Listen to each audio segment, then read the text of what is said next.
because one of them is not going to be on this team at some point if one of them is great. So it's either a waste of 5th round pick or Jordan James is better and it worked out, and then Kiner is actually not living up to the hype. So it's kind of like Kiner has a lot to live up to, is what I'm trying to say, and it's just kind of like it's bound to less expectation. Therefore, when he jumps up and does something great, they're like, "Oh, look at this undrafted guy." But Jordan James, now we drafted you, buddy. You should come in here just and obliterate everything. You need to be challenging for CMC. Corey Kiner's his runway is a lot longer than Jordan James. It just is. And when you take that pressure off a guy, when he can just play free, when he can just really get out there and just be him and say, F it. I'm going for broke. I'm doing what I need to do. It's a little bit easier, or I want to say easier, but it's just a different perspective when we look at a drafted guy, a TDP. Remember the guy from Ohio State? What was Sermon? Look, we expected some big things from you, son, and every fumble is scrutinized, every mistake, made hyperbolic, versus a guy like Breida or Jordan Mason or these other guys. Man, I ain't even know, he was undrafted. He just got an invite to the camp. And we spent the less of everybody in getting our undrafted folks here. It's kind of shocking, really. Yeah, it was $92,000 to get all of these guys, while Seattle spent about $1.4 million in their undrafted guy. We getting it on the cheap. So when it comes out and they ball out, man, it's really gonna be something spectacular. Unlike other running backs, like on other teams like that, there's a expectation that's different than anywhere else in the league. Just because we were so successful on running backs, undrafted ones, that a lot of people are like, "I'm looking forward to Kiner. Kiner's gonna be great," and things of that nature. And you're thinking to yourself, like don't hold that to him and stuff like that. He's still an undrafted guy, but like the 49ers tend to always find these gems that are undrafted 6th, 7th round type guys, and I just think there's a reason why we're excited about Kiner. I think Kiner's held to a higher expectation compared to other teams. But he can also get away with not having to live up to that expectation. Yeah, he can play free, man. When you can play free, when you can just go somewhere and just be yourself, let your hair down. I don't have any hair on ball, but but if you're in the dance contest and you say, "Hey, man, go and be you, bro. Just cut up." You tend to be better. You tend to just. You move different. You know, pressure on your shoulders, yeah, for sure. Yeah, I ain't worried about it. Yeah, it's like dating a girl. Hey, if it go right, it go right. If it don't, it don't. I'm gonna just go ahead and be me, man. That's when you find your gems. When you that's when you just. But when you tight, when you like, oh my, I don't want to make a mistake. Oh my, You're stiff and you can't get it. Without a doubt. I told 110%, man. I will say that the one thing I'm really kind of disappointed in, not disappointed, but just more like I thought I'd be excited about someone on the defense, undrafted wise. Like we got nobody that I'm looking forward to on defense. Like there's like all the defensive players. I don't care. I don't care about Blanton. I don't care about Valdez. I don't care about Robinson. I don't think any of them have any kind of type of hype. I looked into them. I'm like, whatever. So, like, I would say definitely the offensive guys probably more excited about, even though we need more defense, if anything. But, so yeah, I agree with you. Kiner's probably the one to look forward to the most. It's really just the offensive players that I like the most because they did get guys that fill a need for sure. But yeah, that definitely would be the case. Valdez in the house. Hey, Reggie! I just streamed to my audience. I've been off. I've been on it for about an hour, and I forgot to do that. Thanks, Red Jet. She's just so wonderful. Jet used to come on with me once a week, kind of on my show, man, and she's just always a supporter. Incredible photographer, and represents the Bay like a congressman, man. She is, or congresswoman. Sorry, I need to be politically correct. I'm crazy about Red Jet. Me and her go back like suede Pumas and Adidas sweatsuits. Wi-Fi, you subscribe to me, Wi-Fi. Thank you, man. Thank you, my brother. I appreciate it, Wi-Fi. Shout out to Wi-Fi out here. And Wi-Fi, I'm gonna need you, bro, because my Wi-Fi goes out sometimes. I got McDonald's Wi-Fi. Honestly, I make that joke to Wi-Fi or something comes on too. They get that. Wi-Fi's in the hizzle. Yeah, Red Jet's got some good energy, man. She's got some good energy, good vibes, and stuff, you know. So crazy about Patrick Willis. Oh, you should see it when you talk Patrick Willis, man. She's those teeth smile like chiclets on. You ever seen Dennis the Menace, the movie, when Mr. Wilson has to take his picture? Dennis the Menace broke his dentures and put chiclet teeth in there.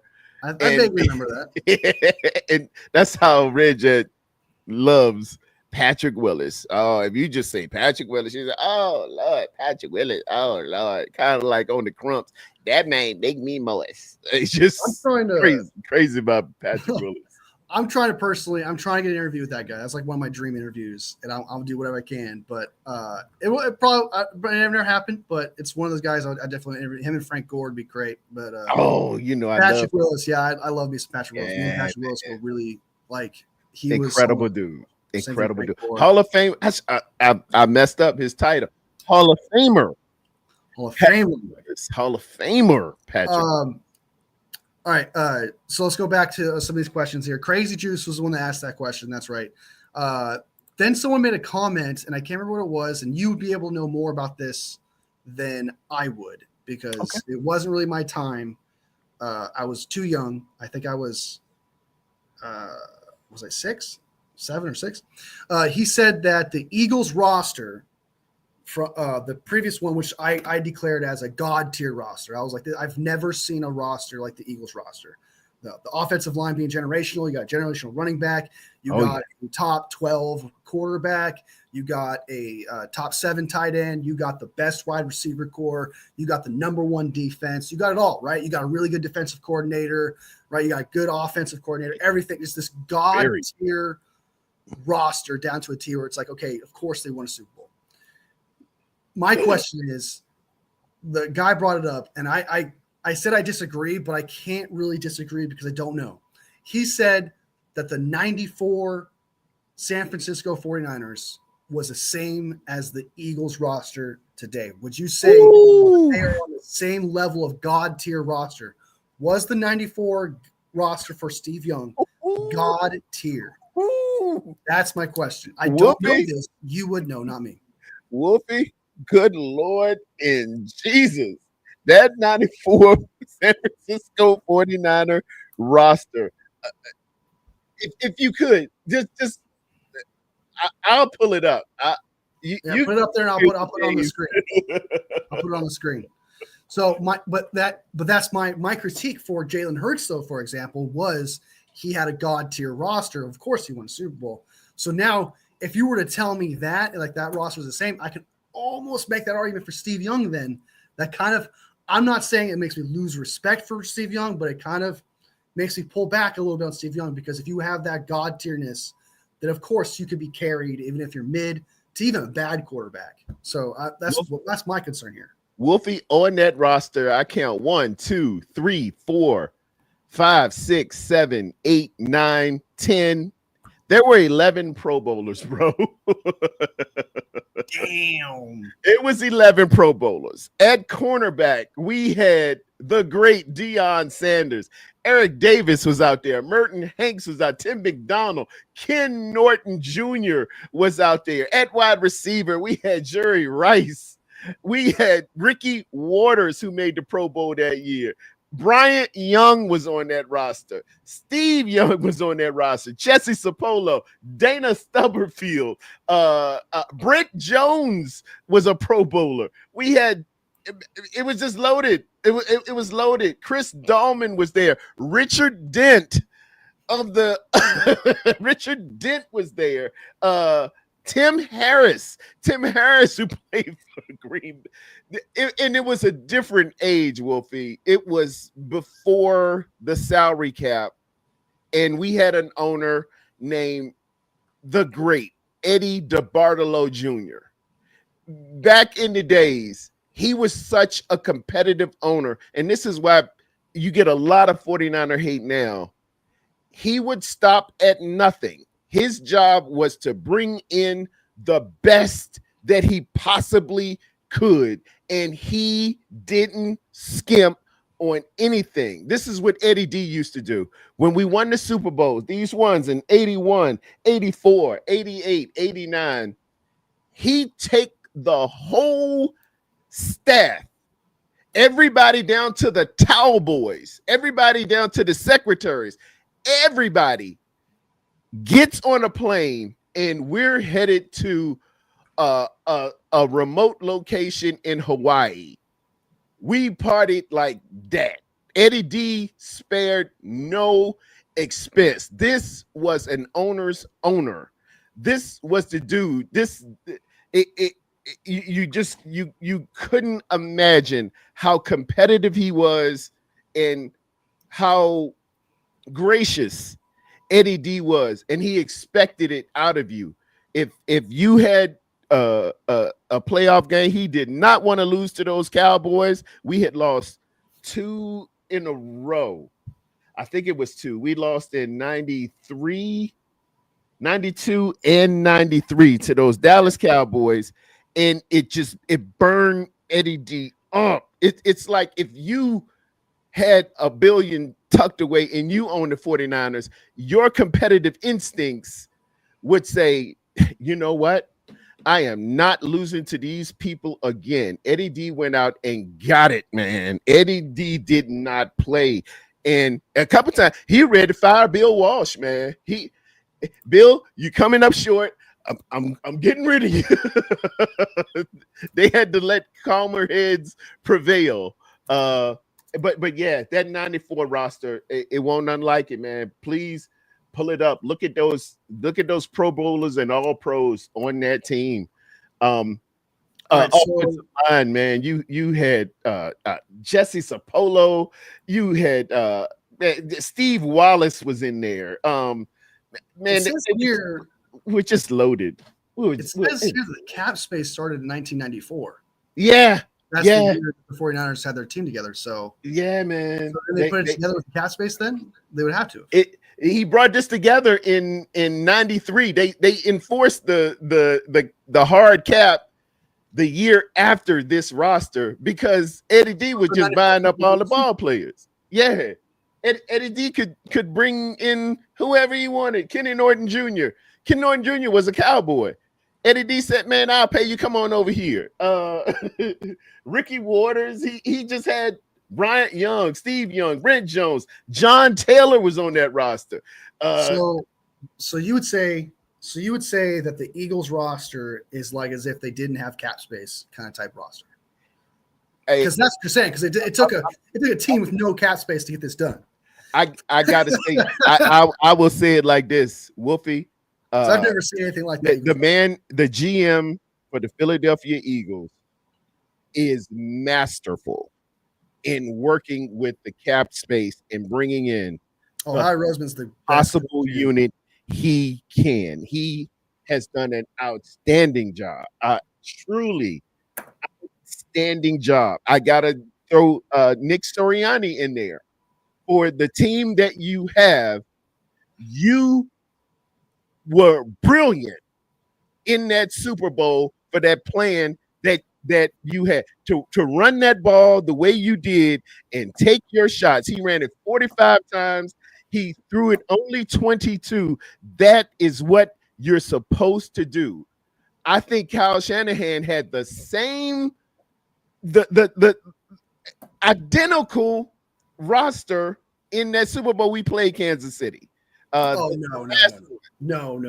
He did. We had no, he did not. We had a top 5. No, okay, that's where we disagree, brother. No top way. 5 defense, and we had the offensive. All right, listen to me. We had the offensive player of the year at running back, didn't we? We did, yeah. They had the I'm gonna tell you why it's not the same. All right, they had the offensive player of the year. Okay. We had 2 all-pro wide receivers, didn't we? But they were not man beaters. No. I ain't saying all that matters though. No, it matters because that's how they beat us because we didn't have. Just listen to the talent. Listen to the talent. We had BA and we had Debo, right? They had Smith and they had Brown. And they had them run routes. While all the weakness to those players was just but listen to me, Wolfie. We had we didn't have their offensive line. We did not have their offensive line. I gotta admit that. The Eagles had a better offensive line. But we had a quarterback who played in the Big 12, who scored 80 touchdowns when he was in college. They had 80 touchdowns and a Big 12 quarterback in college. They had a very, very good defense. We had a very, very good defense. They had basically the same structure, not exactly, but the same structure that we had. But the difference is Nick Sirianni committed to the run and ran that thing 45 times while we were 3 and outing. That's why Nick Sirianni gets the edge. The Eagles had a better defense than the 49ers did in that Super Bowl. Okay. Hold on. I'll go ahead and say that, but didn't our defense, didn't we hold Patrick Mahomes and the Kansas City Chiefs in our defensive performance to 19 points in regulation? The Eagles held the Chiefs to pretty much 0 until the game was over. What was their total score? That defense was 22. But that's when their backups came in and they gave up and the game was over. So they held that team to 0 points. And how did our defense start off in that game against the Kansas City Chiefs? And then what do you mean? Weren't we holding them to virtually 0? Didn't we start off 19 points? Didn't we start? But before Greenlaw gets hurt, aren't we just stifling the Kansas City Chiefs? Okay, so if Zach Bond got hurt, are you saying that the Eagles defense would allow 19 points? Because it wasn't because Dre Greenlaw was shutting down. Hold on, Dre Greenlaw was the one that was shutting down Patrick Mahomes. The D line for the Eagles is what was shutting down Patrick Mahomes. So it's more like our D line was doing a masterful job. Our entire defense was doing we forced Mahomes to two turnovers. Eagles had the best defense in the league. Okay, and by far better than ours. They had an offensive line that was the offensive line better than our offensive line, giving the quarterback less time, less opportunity to actually make accurate throws and accurate plays when they need them the most, which is huge, by the way. Right. Next up, you have one man beater and Brandon Ayuk. That is it. Everyone else is either a 50-50 ball on Juwan Jennings or you got Deebo Samuel that cannot separate. Was there an issue where Kyle Shanahan made Deebo Samuel the main priority with 7 targets? But wasn't Deebo a Pro Bowler? Wasn't Deebo an All Pro? He made All Pro before. That's what I'm saying. That's fine. But how did he make a talent? And we're just talking pure talent. Let me finish. Go ahead. All right, hold on, let me finish. Deebo was a Pro Bowler not because of his man-beating ability. He was a Pro Bowler because he would do jet sweeps, he would do running back things, and do screens. Okay. All the Chiefs had to do to shut down the 49ers was to have man beaters, which is, okay, just play man on these guys, and then we're good. While the Eagles have 2, if not 3 man beaters on their team. So they can easily, so like the approach the Chiefs did of having to stop the Chiefs, the Eagles wide receivers it was a lot harder because you can't just go man against those wide receivers because you would get beat every time. While with the 49ers, all you had to do was beat Brandon Ayuk, while the rest you could just easily shut down. Then CMC did not show up, did not play as good as Saquon Barkley throughout the entire playoffs as well. So you have deficiencies all over this board. There's things you could take advantage of with the 49ers. While the Eagles had no holes.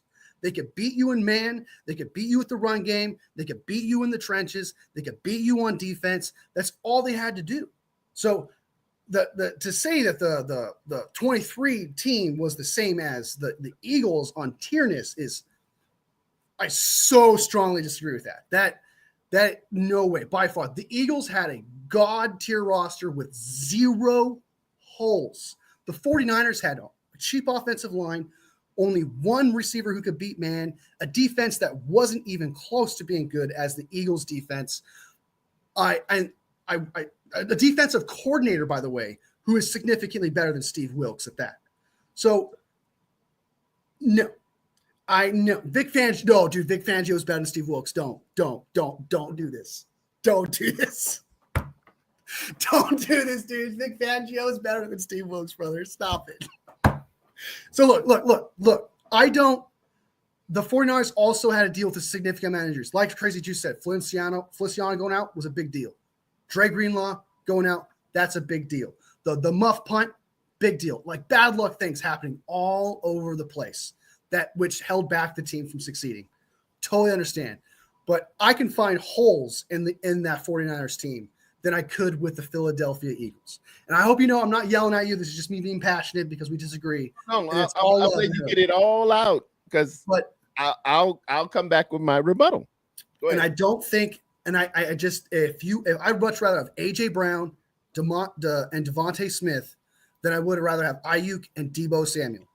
I'd much rather have those two because I know that if Brock Purdy dropped back, I can trust A.J. Brown and Devonta Smith, one of them to get open to make a play. Brock Purdy's the one that has to throw accurately with a shitty offensive line and having to make things happen. So, that's where I'll leave it. I think the Eagles had 0 holes while the 49ers team had obviously things that you could take advantage of. And that I believe that's everything I have to say about that. So go right ahead. Your turn. The San Francisco 49ers had the offensive player of the year in the backfield. You can win offensive player of the year and the other offensive player of the year not be the same. Okay. You can have one being better than the other and one winning the award that year. Okay. Especially when that Saquon Barkley had the offensive line that he had compared to what CMC had. Okay. I'm just responding to you. I'm not. If I'm cutting you off, let me know. No, it's fine. I'm not trying to cut you off. And I'm gonna give you your full time to respond. Did the San Francisco 49ers have the offensive player of the year in the backfield the same way that the Philadelphia Eagles had the offensive player of the year in the backfield at running back? Did they not? They both had offensive player of the year. I will say that. But one offensive player of the year has a generational, historical offensive line. All I can say is they both had a really, really good running back in the backfield. Whether it was Derrick Henry, whether it was Saquon Barkley, whether it was Christian McCaffrey, you had a really good running back in the backfield, did you not? You had a really good running back, yes. Okay. But can a running back be 2 folds better if they had a generational historic offensive line? So their offensive player of the year was better than our offensive player of the year. Yes. Okay. Yeah. All right. Yeah, because nonetheless, both were offensive players of the year at running back, weren't they? Okay. Yeah. Did CMC have almost break the rushing record? Was CMC the reason why we won playoff games that year? He wasn't. A pretty big contributor. a pretty big contributor, I would Actually, say. he wasn't. He was practically a ghost. He was practically a ghost in that playoffs. It's Saquon Barkley's the reason why they won games. All right. Oh, okay. Saquon Barkley ran for 2,005 yards in last year. 1,400 of his yards were before contact. That is a truly astonishing. That is 73. So you agree with me? 69.8% of his yards were before contact.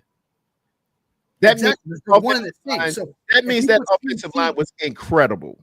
That's what I'm saying. The offensive line is like, people don't understand how big of a deal the offensive line, having that kind yes, of. Sir. If you put CMC behind that offensive line, he might very well have the same exact outcome as Saquon Barkley did. Okay. I totally agree with that. But that's what I'm trying to say is the effectiveness of your running back was way different, because you could take advantage of that trash offensive line to get to CMC than you could to Saquon Barkley with on the Eagles.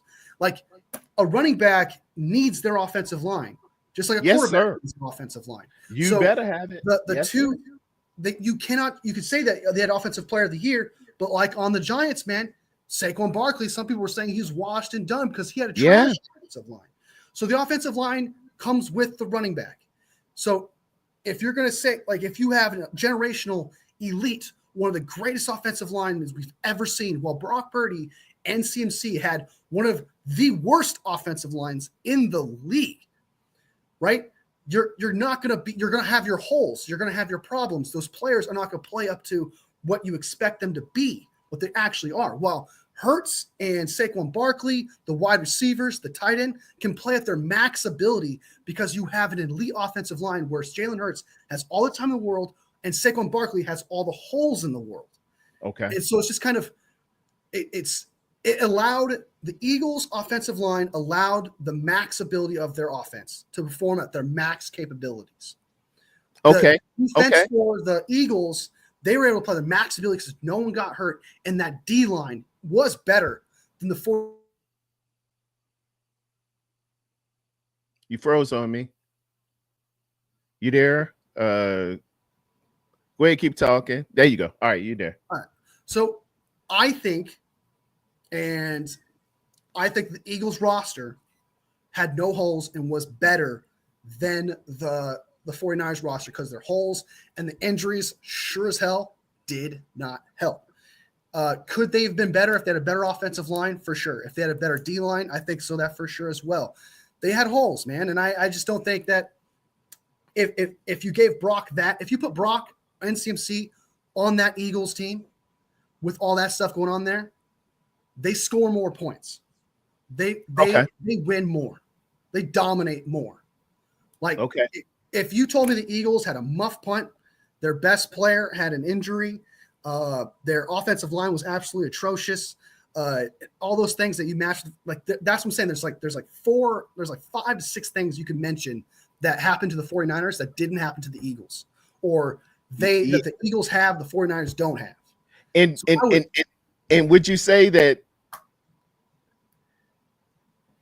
if the Eagles or if the 49ers would have employed the same game plan that the Eagles did, we would have been more successful? That the difference is with that, though, no, I don't think it would have been as successful. Why? The D line for the Chiefs was dominant while our offensive line was trash. So if you wanted to run the game, if you wanted to run the ball as much as the Saquon Barkley did, as the Eagles did, you better have a dominant offensive line to do what you're able to do there. And that's not, and they could not afford it because their plan was fun. To me, the 49ers plan in general, offensively at the time, was fine to me. Juwan Jennings was on fire. Like, everyone was doing their thing. The only thing that I disagree with that lost us that Super Bowl on when it comes to the offense, I'm not talking about the muff punt and the injury, because that obviously contributed. Okay. But the mistake when it comes to Kyle, what he should have done was not make Debo the priority and should have made Ayuk the priority, because that was the difference on offense. Giving Debo 11 targets while Ayuk is not getting enough targets when he has constant separation. He's your one man beater out there. And that was the thing they were constantly doing, and not to adjust to that. I think that was the problem. I don't think it was running the ball. I think it was you putting the ball in the wrong person's hands, which was Debo's instead of Ayuk's. That's the disagreement I have with it. And I'll push back and say the problem was this third quarter I'm looking at. We took a 10-3 lead into halftime. Usher comes out on the skates. I think Usher did the halftime, right? It was a long halftime. I don't remember times, man. We came back, and in the third quarter, we threw the ball for incompletes on 3 straight possessions. Wow. How many of those balls were thrown to Deebo Samuel? Okay, to Deebo Samuel, whomever, somehow all I saw was 3 and out, 3 and out, 3 and out. We didn't utilize the run the way that the Eagles utilized the run and committed to, we are running this ball. I think Kyle Shanahan blew it. I think he blew it before when we played the Kansas City Chiefs in the first Super Bowl. I think Kyle Shanahan blew it again when he was with the Atlanta Falcons. All I see is Kyle Shanahan blowing it in big moments. Kyle Shanahan is the James Harden. James Harden's never been in the finals. NFL coaches, great regular season. You don't have a problem in the regular season. You all that in a bag of Don P. But when it comes to the big game, I can't find you, bro. Right now, I can't find you. Kyle is LeBron James. I can't. Kyle's LeBron James. He gets the finals. No, LeBron James has titles. Yeah, but he's got more losses and titles than victory. James Harden does not. No. You aren't to the level of LeBron James. Kyle, stop it. Kyle's not done. You blow it in the big moments. You get this notoriety for being a great, great coach. You're the best thing ever. Nobody can. Your system is this and that. But when it comes to the big game, you're nut up, bro. Playoff you're games nut up. Are big games. He's James Harden. No titles. No titles. You're not LeBron James. You is Harden. You Harden. Harden hasn't been to the finals. Harden has been to the finals. Well, he was in the Western Conference. Harden was in it when he used to play with OKC. And here's another point. Multiple teams. It follows him. He was with KD. He was with Westbrook back when they played with Oklahoma City. Harden blows it in big games. So does Kyle. Kyle was with Atlanta. Kyle was with Atlanta, blowing it. He doesn't run the ball. Nick Sirianni is a better coach. Okay. You cannot blame you can, I guess, if you want to. I people do, I guess. But for me personally, I don't know how you blame the offensive coordinator for a 28-3 loss. His job was to score more than 21 points, and he did that. So I just don't understand the score 21 points or more. Okay. That's your job. The rest is the defense's job. Why doesn't the defense get enough shit for that loss? That while Kyle Shanahan seems to get most of that blame. And I understand you want to blame Kyle for the 2019 loss against the Kansas City Chiefs. I blame Jimmy G. There was a perfectly good deep ball that Jimmy G just had to nail to Emmanuel Sanders, and everything changes, and Kyle Shanahan wins the Super Bowl. Yeah, that would have changed everything. Then in the one Super Bowl I would give him blame for is without a doubt this most recent one. This one I would give him shit for, because why are you giving the ball to Deebo Samuel when Ayuk's been the man beater? And you can obviously see, like, not having your second. That's one thing I kind of agree with you, like just doing passing stuff and not running the ball at coming into the half when you have a lead. That's what you got to do. So I would blame the 23 Super Bowl on him, I would see that for sure, because you need to adjust. You need to understand that they're going man to man on you. So it's like, okay, go to your man beater. And that is Brandon Ayuk, not Deebo Samuel. But you know what? He was like, no, let's game plan Deebo Samuel, throw him this ball. Let's do that. And that was the mistake. I agree with that. But the 28-3 one, I don't blame Kyle. The 2019 one, I blame Jimmy G because the scheme was perfect. It worked out in the end, but Jimmy G kept, like, fourth quarter, dude, he folded. That was all Jimmy G folding. Could not make a pass. He could not make a dink and dunk. He suddenly became now let me ask you this. How many yards were we averaging running the football per carry? In what game? The Super Bowl with Jimmy G lost. The one you say Jimmy G messed up and threw. He threw an interception. He did a couple of things. How many yards per carry were we averaging in that 2019 Super Bowl, which I was in Miami for? How many yards were we running for per carry? I look it up, but you can just tell me because I don't know. 6.1 yards per carry. Got it. Now, why aren't you running the ball, Kyle? This is Kyle. When you throw it at Jimmy G, and you done put Jimmy G as your straw man, it's because Kyle made Jimmy G the straw man by throwing the ball. Don't throw that ball. Run. But he was playing great. No, Jimmy G was playing good for 3 straight. No, he was. Jimmy G was scared out of his wits. He was playing Jimmy G was closing his eyes and throwing the ball. I got it on footage. I was there. Jimmy G was scared out of his wits, and you got Deebo Samuels and Breida running for 6 yards per carry. Don't put it on Jimmy G. Run the ball. And that's why I say Soriani in the biggest moments just runs the ball. Commit to the run and run the ball. If you know your quarterback ain't that good, their identity. If you know you can't get separation, run the ball. Take time off the clock.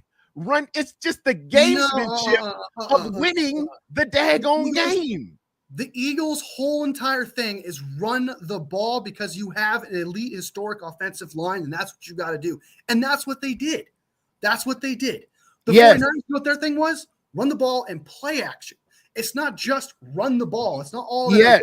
They ran the play action and the Eagles did play action, and when they did, it was open and successful because they committed to the run. Do you realize in that Super Bowl that the Eagles ran the ball 45 times and only threw it 22 times? Because that's all they ever in our Super Bowl. February 1st, 2024, Brock has 38 attempts, and we don't have but 22 rushing attempts from Christian McCaffrey. We did Christian McCaffrey. How many yards was Chris McCaffrey at? Completely the wrong way. We did it completely the wrong way. The Christian McCaffrey fumbled a football in that game. He fumbled at the beginning of that. Yes, the first possession, Christian McCaffrey fumbles the ball. Yeah, everybody. Okay, he fumbled the ball the first game. I think Trent Williams had a penalty the first drive of the game. Yes, it's the first drive. The game ain't over. You got what, 60? It's 60 minutes in the game, right? It's 60 minutes. This was the first 4. We still got a whole bunch after that. You want to know the difference between that? Go ahead. It's not just the offensive line. We were winning games because of Brock Purdy. Because we were winning those playoff games because of Brock Purdy. We were not losing.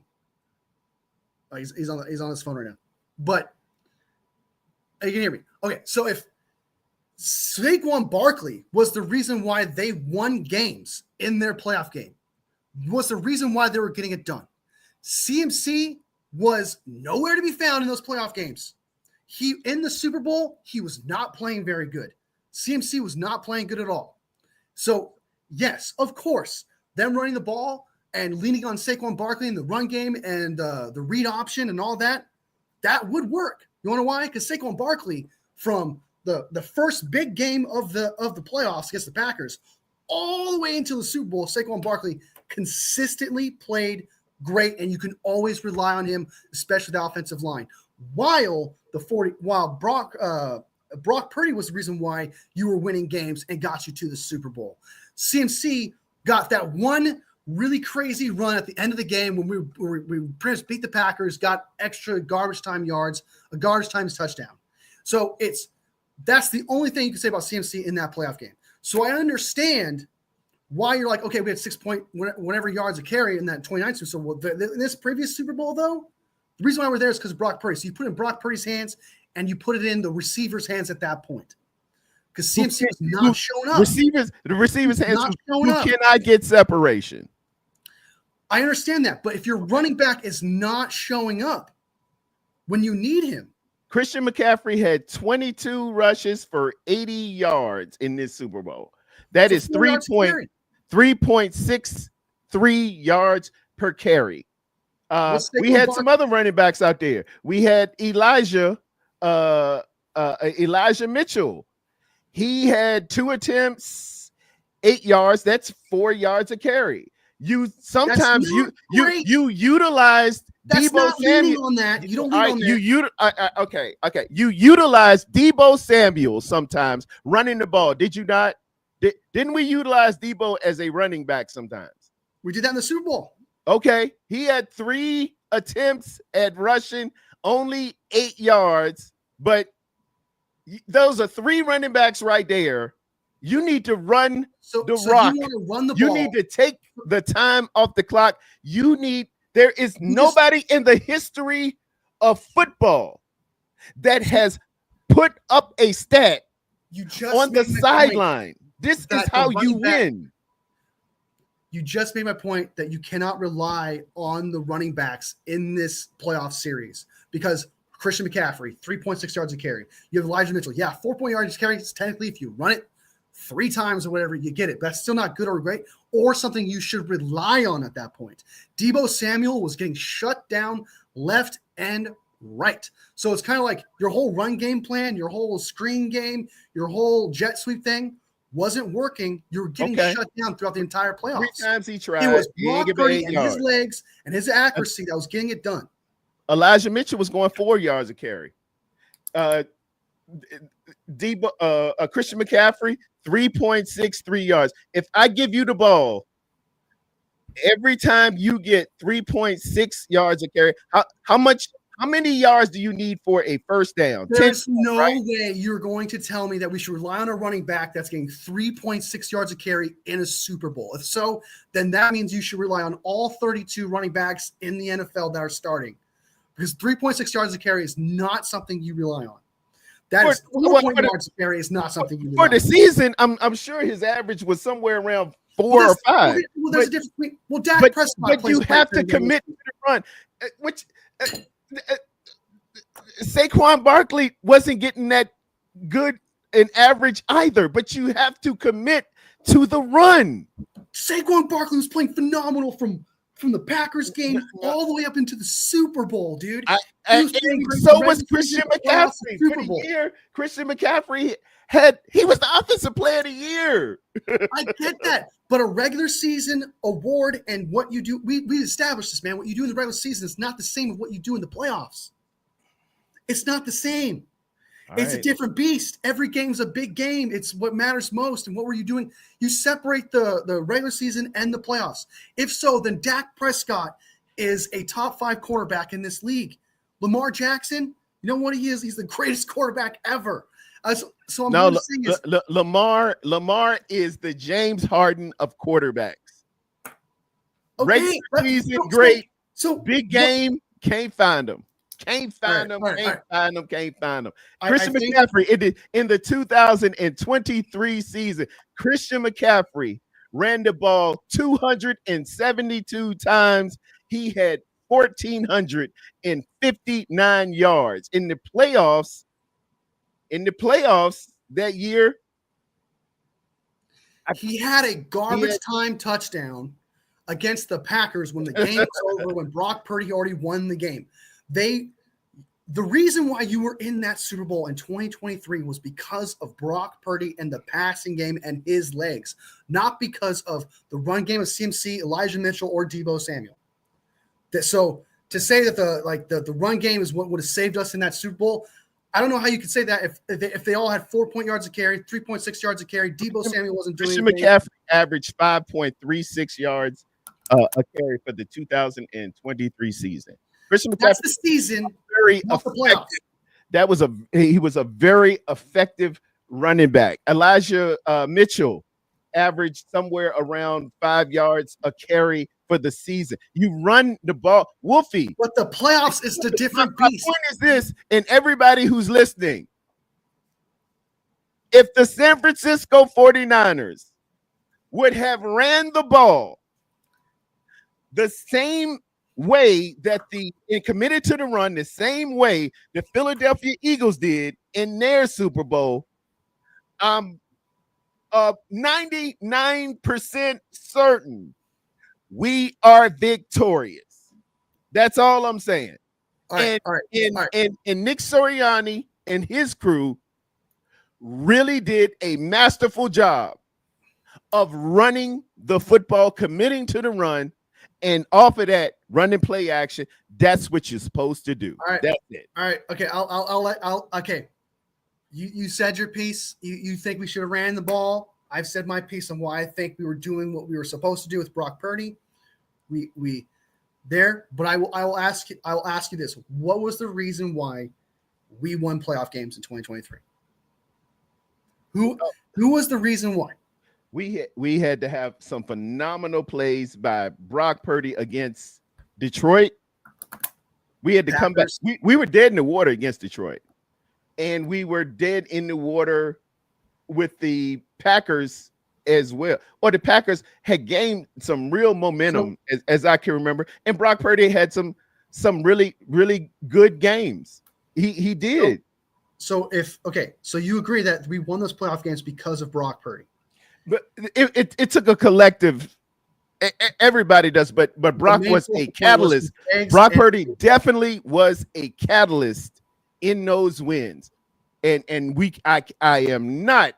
You know me. I am chairman of Rockefeller, CEO of Rockefeller Records. I love some Brock, and yes, Brock really did a hell of a job against Detroit, a hell of a job against the Packers, a hell of a job against Seattle when he played, a hell of a job against the Cowboys. Did we win any of those playoff games because of CMC, because of the run game? We did not. We didn't. We didn't run very much. Why would you do the same thing the Eagles did when what worked for them to get them to the Super Bowl was them running the football? Yeah, it worked effectively through all the games, all up to the Super Bowl, dominated. That's the reason why they got there. Why would you go to a 3.6 yards a carry, 4 yards a carry running back situation? A Deebo Samuel who's not effective. Because why would you turn to that and then ignore the reason why you got there in the first place because of Brock Purdy, because of his legs, because of his ability to throw the football? Because that's the way you win. That's the way you win. It's not done on statistics. That's not how they won. You commit to the run and you draw those linebackers up to open up your pass game. If you don't have the offensive line. If you have not committed to the run, you simply become a passing team. And Brock Purdy threw 38 times against Kansas City, while CMC didn't have but 22 carries. That's what I'm saying. It's the play calling. It's Kyle. That's not Brock saying, I'm just going to take it over and I'm going to throw it. That is Kyle in those plays. All right. Okay. All right. So, all right. We'll move on to the next subject, but clearly we disagree on what I think that Kyle had necessarily the right idea, but just did Eagles rush attempts. I see Tiles to say Eagles rush attempts 34, 49 rush attempts 28. That's by running backs. Okay. Okay. But it was 45 rushes in total, Ty. Running back, quarterback, wide back, Maybach, fatback, run the daggone ball and make a team respect your run and then pop it over their heads, particularly against a team who can man up against you across the board. This is just simple. This is That's it. I ain't got nothing else to tell you. It's just what you do. You run, you commit to the run to win games. And Kyle doesn't do that. Kyle do crazy stuff. I'm just saying, all the proof is in the pudding. We have zero Super Bowls with Kyle Shanahan, and we done been to 3. That's all I can say. That's the disagreement. We both agree that the 2024 Super Bowl, Kyle made a mistake. But what we disagree on is what he should have done. You think we should have ran the ball? Whatever. I think that we should not have just made Deebo Samuel the priority in the passing game, and I think we would have been fine. The Jawan Jennings thing that he was doing was great. And we find common ground there because you said we shouldn't have been committing to throw the ball to Deebo. I'm saying we shouldn't have even been throwing the daggone ball. So you have that take, and then we're gonna let people have their opinions on that kind of type of that Super Bowl. If they agree with you, if they don't agree with you, clearly you're passionate about that. You think the running the ball was the case. I think that the game plan was just a little bit off. But we can all agree there was also some bad luck contributors where there were turnovers going wrong. But the plus minus meaning did they turn it over too? Yes, we got possessions from Patrick Mahomes throwing us an interception, and Pacheco fumbled the ball too. So plus minus, we fumbled twice. Yeah, their defense their defense is fully healthy and could stop Patrick Mahomes like that. So Jalen Hurts could throw that interception; it wouldn't have mattered because that defense was fully healthy, ready to go, and better than the 49ers defense. And our 49ers was full go, and we held them to 3 points at the half. We held them to 10 points in the third quarter and 2 field goals in the fourth. Our defense was very effective. The game is 21. If your defense can hold you to under 21 points in playoff football, your defense is effective and it has done its job. That muff punt made it 10-10. The fumble didn't help. Give him the 3 points off turnovers. It points off turnovers kills you. It does. And it was a muff punt. They got a possession, a short field, and they scored off of that. And that was after Greenlaw was injured and he was out with a torn Achilles.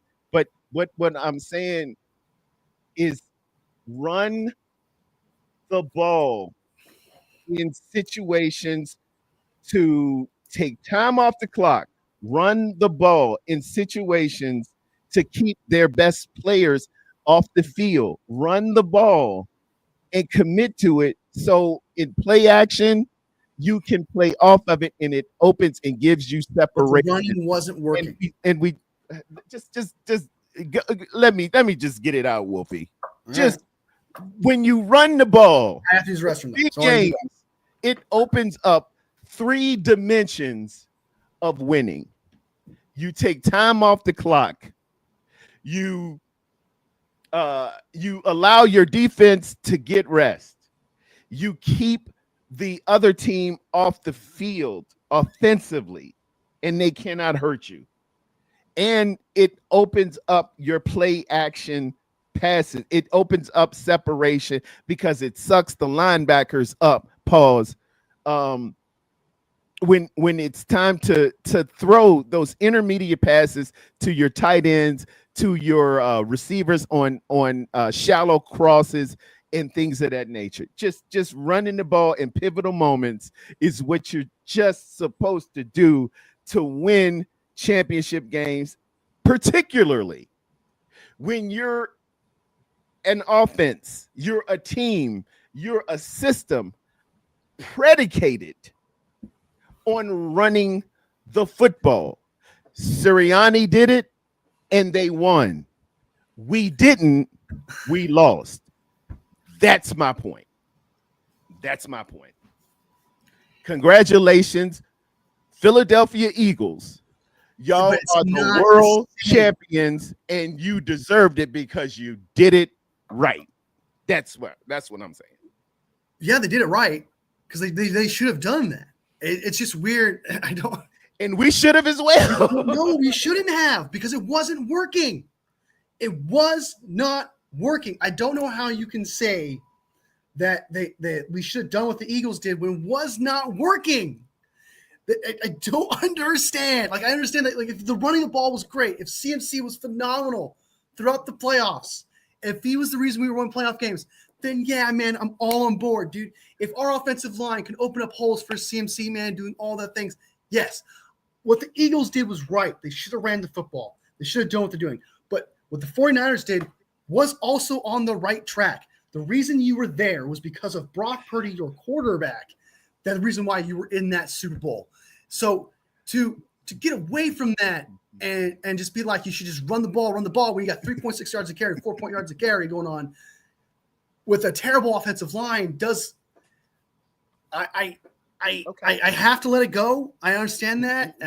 But like when you end it off with they should have done this and they were wrong for doing it, it's like I have to defend that because it does not it doesn't compute to me when you say like they should have done this when it wasn't working. And and that's why I know I should let it go. And I know I should be like, let you end it off on that. Finding it hard. It's cool. It's the same. It's all right. I'll let our viewers y'all decide. And you probably agree with Wolf. Maybe I'm wrong. Maybe we should have went on and did exactly what we did and lost the Super Bowl. Okay. It was practically destined. Okay, we lost. Hey, Spongy's in the building. What's up, Spongy, man? Congratulations, Eagles. Y'all won the Super Bowl. I loved how y'all game plan and did it. I love that game plan too. They were committed to stopping Saquon Barkley, and Saquon was not running. He didn't have a stellar game. They were committed to stopping Saquon Barkley, but that opened up a lot for the passing game, and y'all took your shots and you won the Super Bowl. Wolfie is saying, hey man, throw that thing. the run ain't going. CMC ain't all that. Just throw it to receivers who can't get separation. And I don't know. The game plan was just for the wrong receiver. It was for Debo because Kyle loves Debo. So it was throwing it, but we threw it to the wrong receiver. Okay. Yeah, 11 targets, 3 receptions. On man coverage, when you know Debo's not a man beater, of course. Juwan Jennings was going off, wasn't he not? Juwan Jennings was going to be the Super Bowl MVP. Yeah, so like if you just transitioned those passes to Brandon Ayuk instead of Debo there, I promise you, 11 targets to Brandon Ayuk, dude, against whatever corner, I promise you're getting more than 3. Like for sure, 50-50 balls even. And Juwan Jennings was going to be the Super Bowl MVP for 2 reasons. He threw a touchdown, and he ran one too. Yeah. All right, let's get to some of these comments here, and then I got one more question for you, and then we'll bounce. We'll bounce out here. We got a lot of people in this chat. I'll try to get. There's too many to go through. Too many comments to go through. Because a lot of people are really passionate about our conversation as well, which I love to see. I love to see. I know, and I love our chats, man. The Wolf Pack and the Golden Domers are in the building. Shout out to each and every one of you. I see the Regal Eagle there. Regal Eagle, congratulations! You won the Super Bowl. You ran the ball. Without a doubt.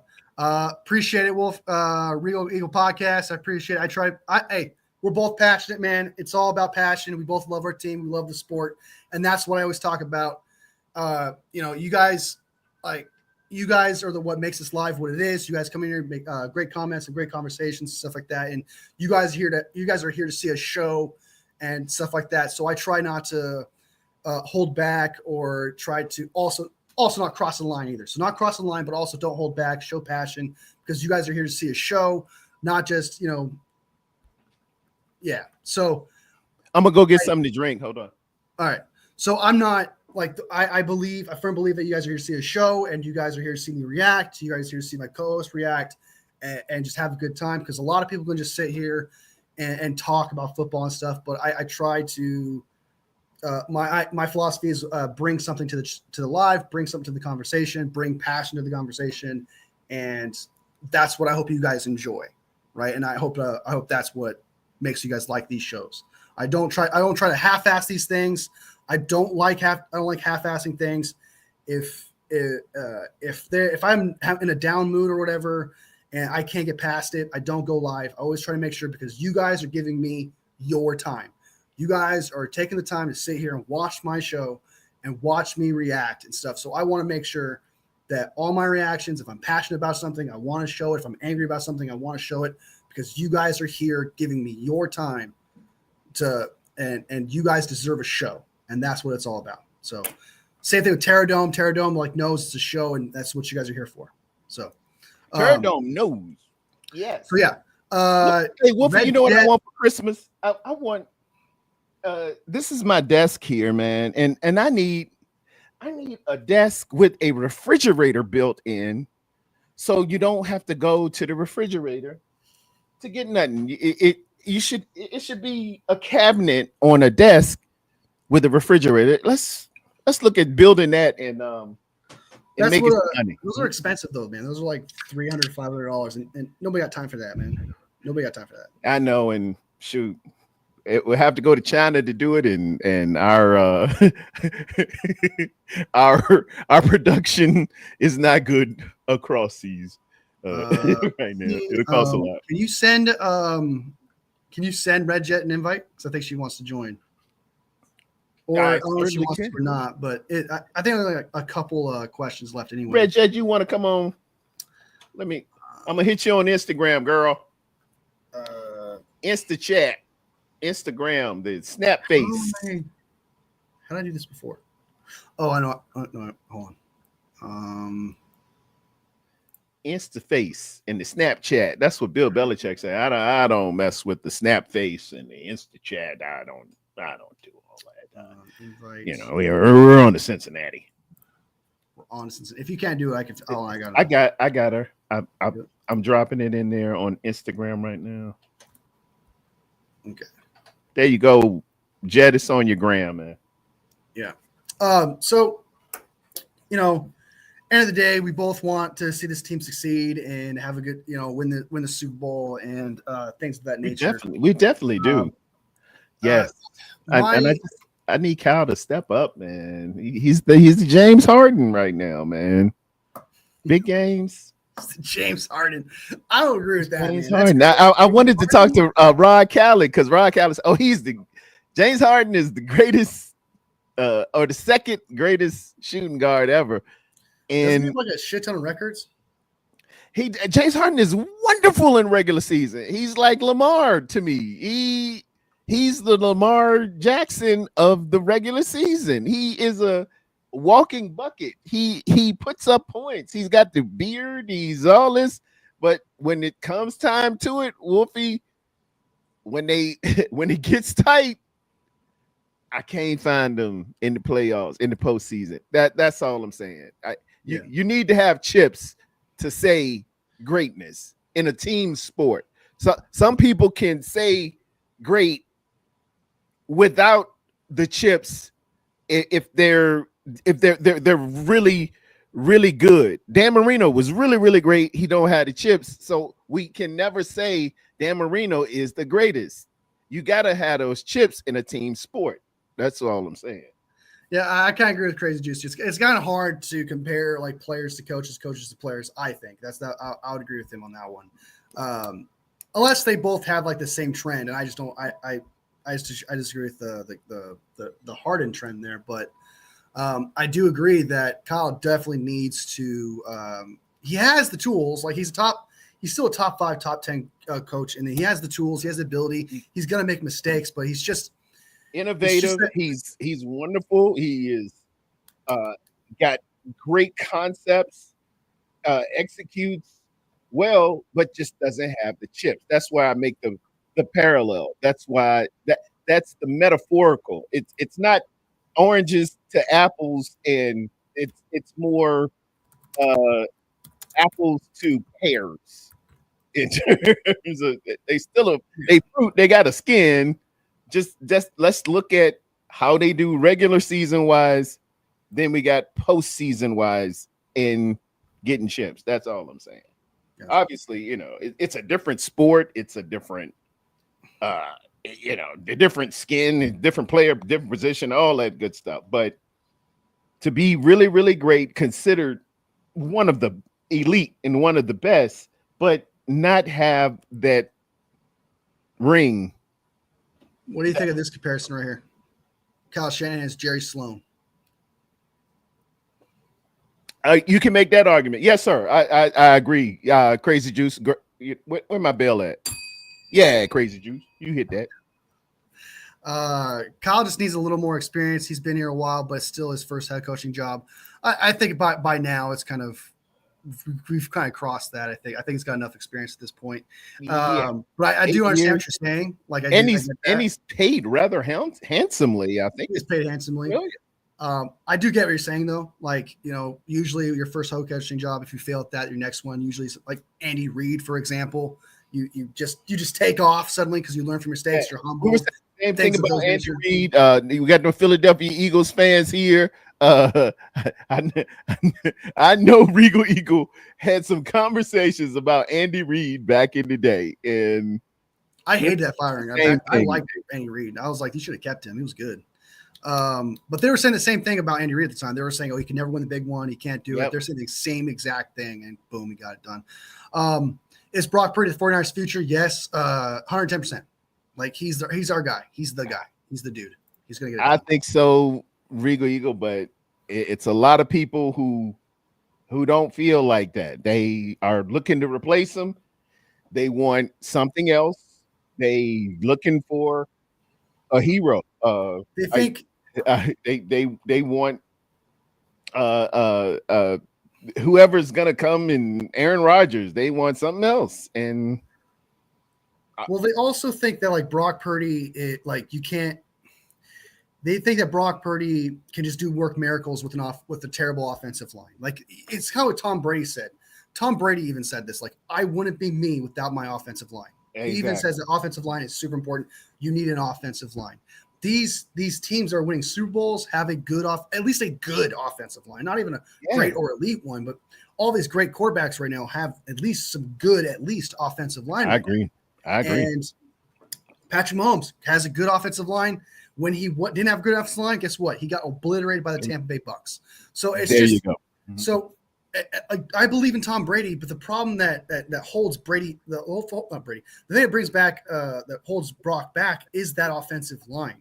And that's the thing that 49ers fans are just absolutely screaming about. It's like, if you just give Brock just half a second average more, like just on average, a half a second longer, he can make plays, he can do more things, do better things. That's the problem. We're not getting that. It's almost as if and it's not just Kyle. I don't blame Kyle for this. I blame the entire front office as well, because they also agree. They think that they can get by with Kyle's mega brain to just fool defenses enough with the offensive line to be like, it doesn't matter. Well, it's like, no, dude, just give him a solid offensive line. Do something. I understand that for some reason, you think left tackle is all that matters in offensive line for some reason. You think a bum center has a high football IQ matters. And it's like, no, an offensive line is 5 dudes working together. So I just get so upset when like everything is thrown onto Brock Purdy, when it's like if these quarterbacks are succeeding and playing really well, it's because they have at least a good offensive line. And like it's almost if people I've seen people make videos, oh, the 49ers have a great offensive line. They have an elite, if you think he has a great elite offensive line, then you must think Brock Purdy's a freaking god. He must be the best quarterback of all time if you think he's making the offensive line look that freaking fracking good. Because it's not. And so I get really upset when people talk about Brock Purdy, but don't talk about the offensive line as well, because that offensive line is a burden. Does not even like pulling their weight. They're a burden. They're holding back Brock Purdy's ability to play. Yeah. So I'd be upset too. Also, if I'm Brock Purdy, I don't want to keep going this rant because I still have to get some other question, but it upsets me because if I'm Brock Purdy, I'm like, dude, get me a fucking center. Get me a guard. Get me a right tackle. Like, protect me. Let me succeed. Brock Purdy is such a good dude that he won't even point that out. Like, he will let. No, he bought them all Toyota trucks. Bought them all Toyota trucks. Like, it's like, dude, how? Brock, what are you doing? Don't encourage bad behavior. And guess what? When he bought him trucks, Brock, you should have bought me the truck, Brock. What about me, Brock? Ammunition to be like, see, Brock Purdy wouldn't buy him trucks if they weren't good. It's just like, dude, they're bad. So I don't. A lot of times you buy your bad kids gifts for Christmas. He didn't make all A's. He didn't make all B's, but you still get the kids some Christmas stuff. I think that so Brock Purdy is our guy, and one day the 49ers are going to land a 7th round undrafted offensive lineman that's going to be really great, and then we're going to work out. It's going to work out. Like Drake, Drew Moss could be the best guard, and then he's one of the Colby guy could be the best center, and then the right tackle. Suddenly McKivitz becomes a top 10 right tackle. That could happen. It could happen. But you need to luck into that. It's not like they're purposely going out and trying to get those. They're like, we got a 7th round guard for you. We got a 7th round center for you. We got an undrafted center. We got a tackle that we got after free agency in July. Like that was terrible last year. Maybe he'll be good for us this year. That's kind of the. You're like, okay, yeah. We're gonna have to luck into a good offensive line. It's not gonna be because they decided to use a high draft pick on one or spend a lot of money on one in free agency like Drew Dahlman, which would have been a great opportunity. So I do not. People just blame Kyle for that.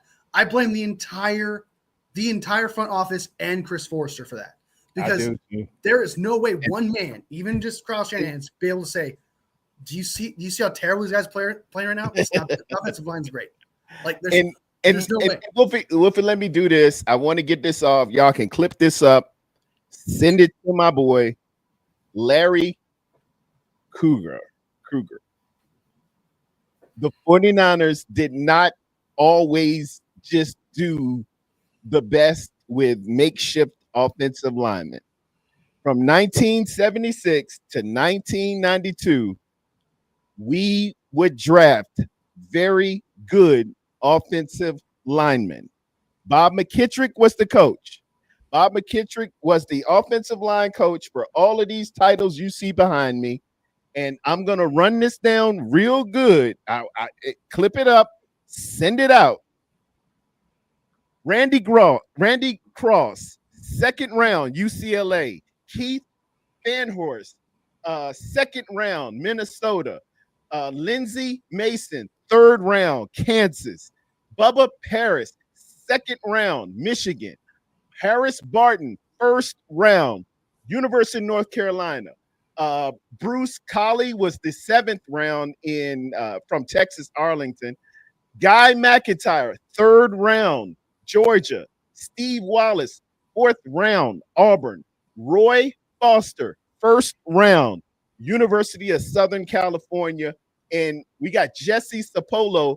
He was the 11th round back in the day. I think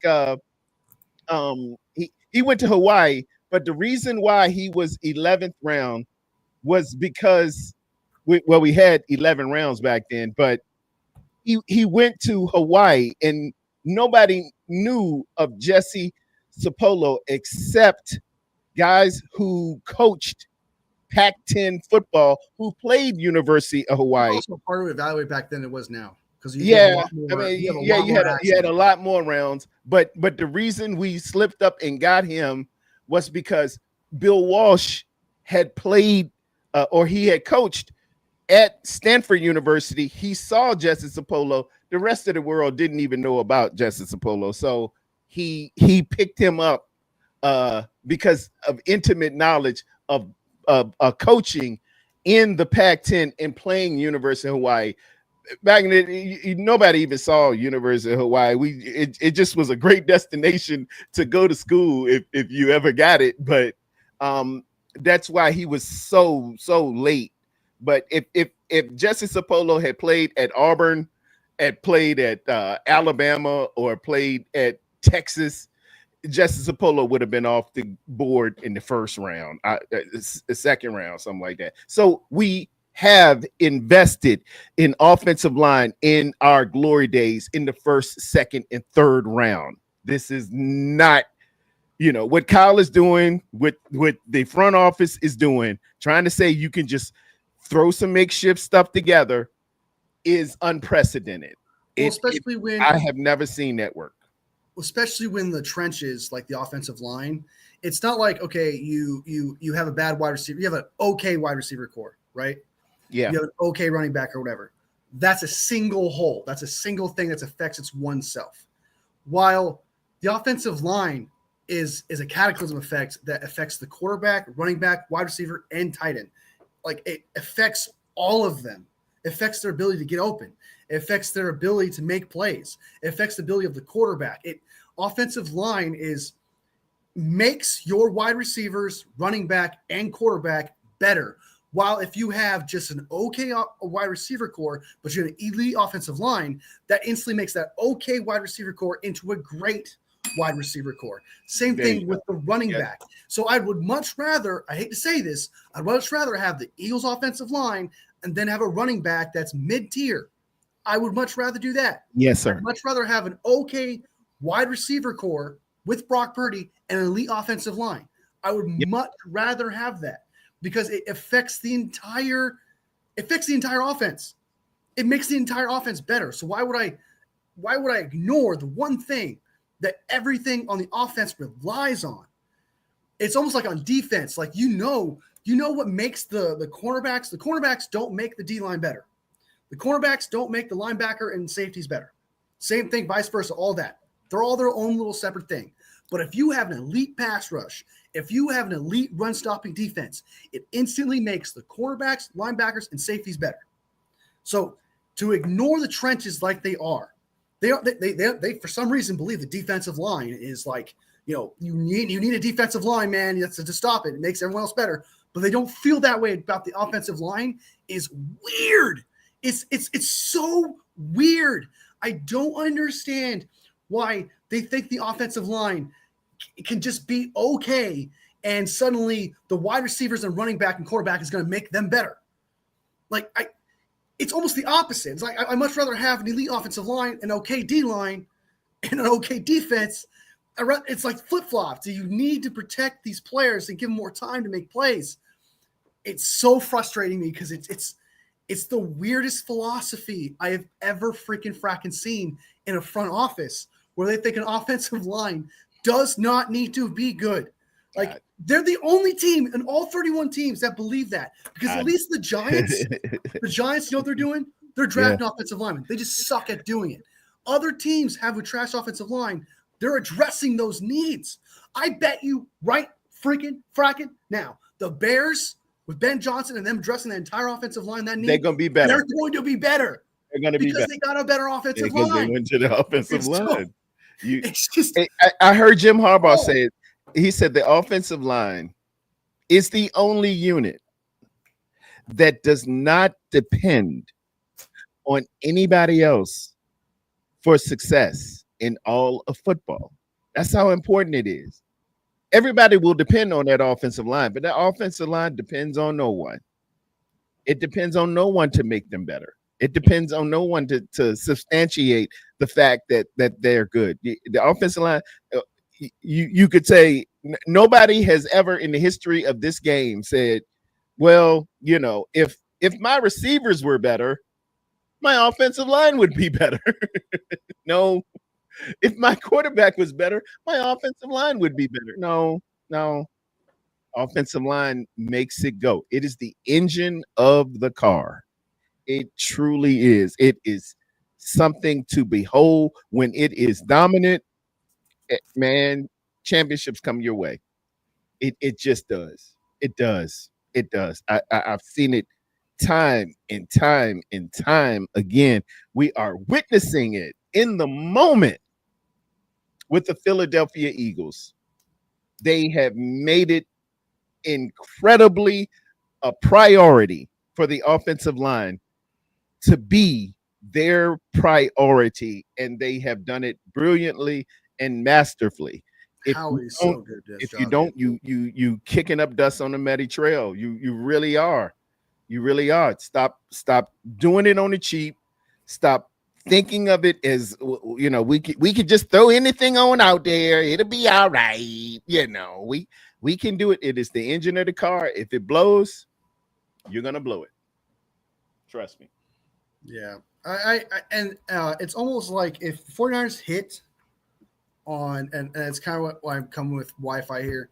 If the 49ers hit on these defensive linemen, like this draft, if all the defensive linemen are a hit, right? And let's say one corner, Stout or Martin works out, their only holes next year, in my eyes, because you still have CMC, you still have a good wide receiver core that you're developing, because theoretically in this, you're saying Martin is good, and you're saying that Pearsall is good and all that. You still have your tight ends with George Kittle. He's going to be here next year for sure. The D-line, like I said, is set. You got your corners are set. Your linebackers are officially set. Yeah, maybe a free safety, but arguably the one thing that they would have left to address, they would still have all those, is the offensive line. That's the only thing that would be left to really actually theoretically be a need and have to address, because they can get away with the safeties they have now. If this draft works out, because Sigil, if he works out, if Stoughton works out, if Martin works out, and this D-line works out, they could just all focus. Go look at every single offensive lineman in all of the United States. Go to CFL. Go everywhere, okay? And they just focus on that. Boom. His team could look like the Eagles immediately, because you have the running back, you have the tight end, you have the wide receivers, you have the quarterback, you have the defense. Now all you need is just that offensive line. So I do agree. Next year, man, they just have to hit on this draft, and then next year they don't need to hit on all the picks. They just need to hit on one or two offensive linemen next year. So out of the 11th pick, because they're going to have like 11 picks next year. Out of the 11 picks they're going to have next year, they just need to hit on one or two offensive linemen. Gotta have them. The best you can get. Right now, the center I wanted was Parker Brailsford, University of Alabama. I wanted him this year.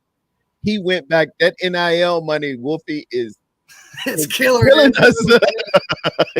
He went back to class, and he got a book bag, man, because he said, man, hey, that's about $5 million at Alabama. I ain't coming out this year. But Parker Brailsford, oh my goodness.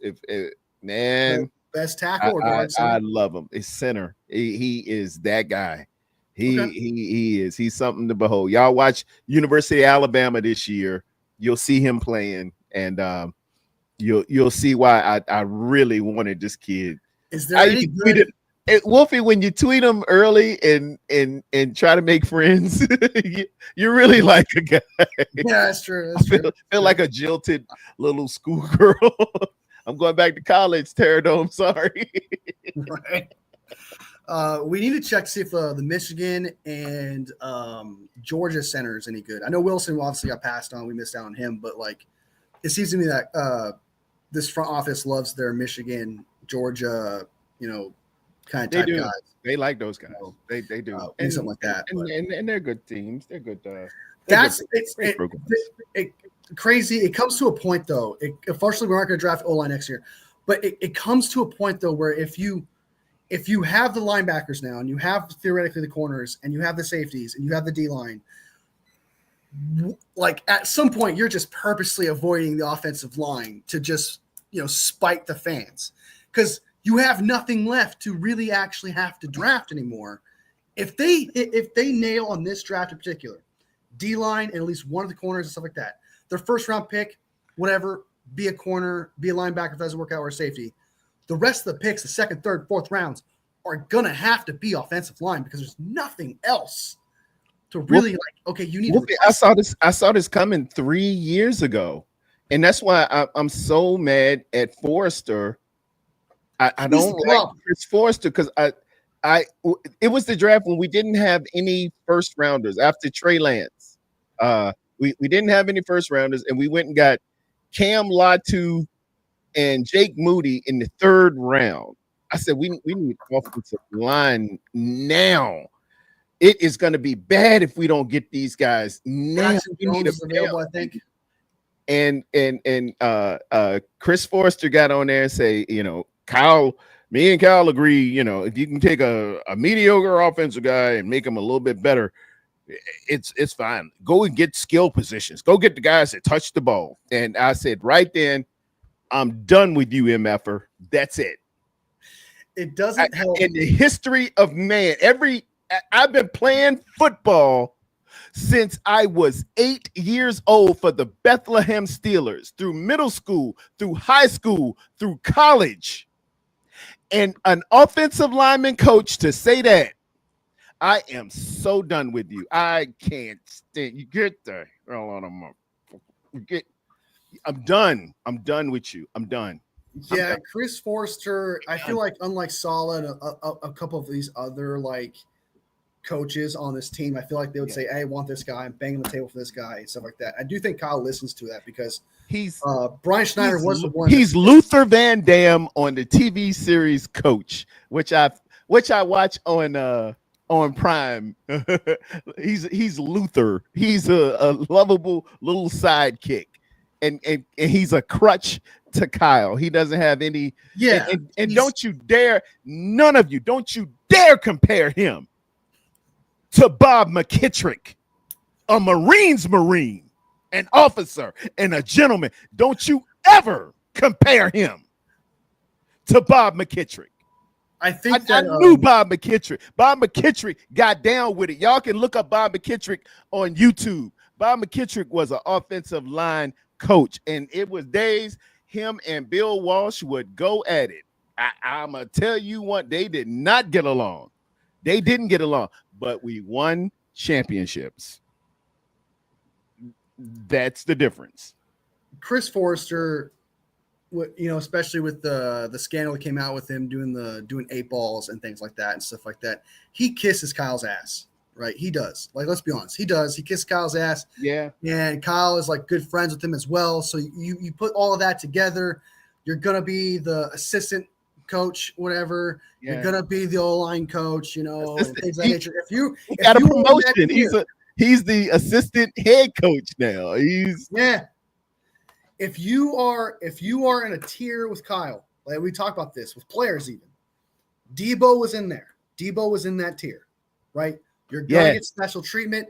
You're gonna be able to say things and do whatever the hell you want more. So get away with a lot more.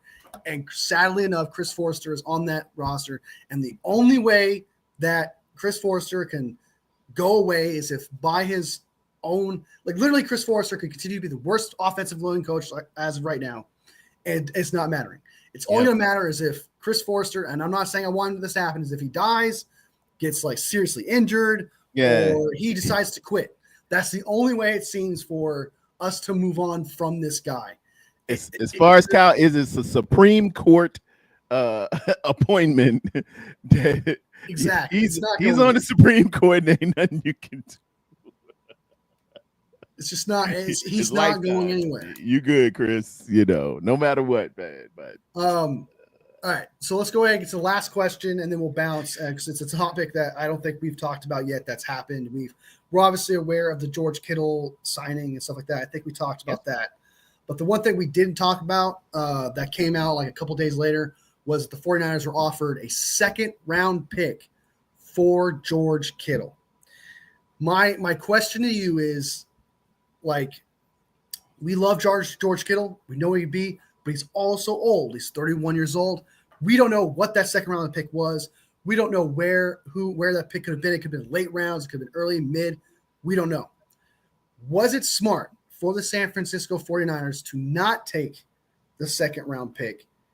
And are you satisfied with the signing? Obviously, of course. Like, are you satisfied with how everything unfolded with the decisions on George Kittle in general? So it's the second round pick, the short drama thing that happened, and all that, how it unfolded, signing him so early, like the whole thing.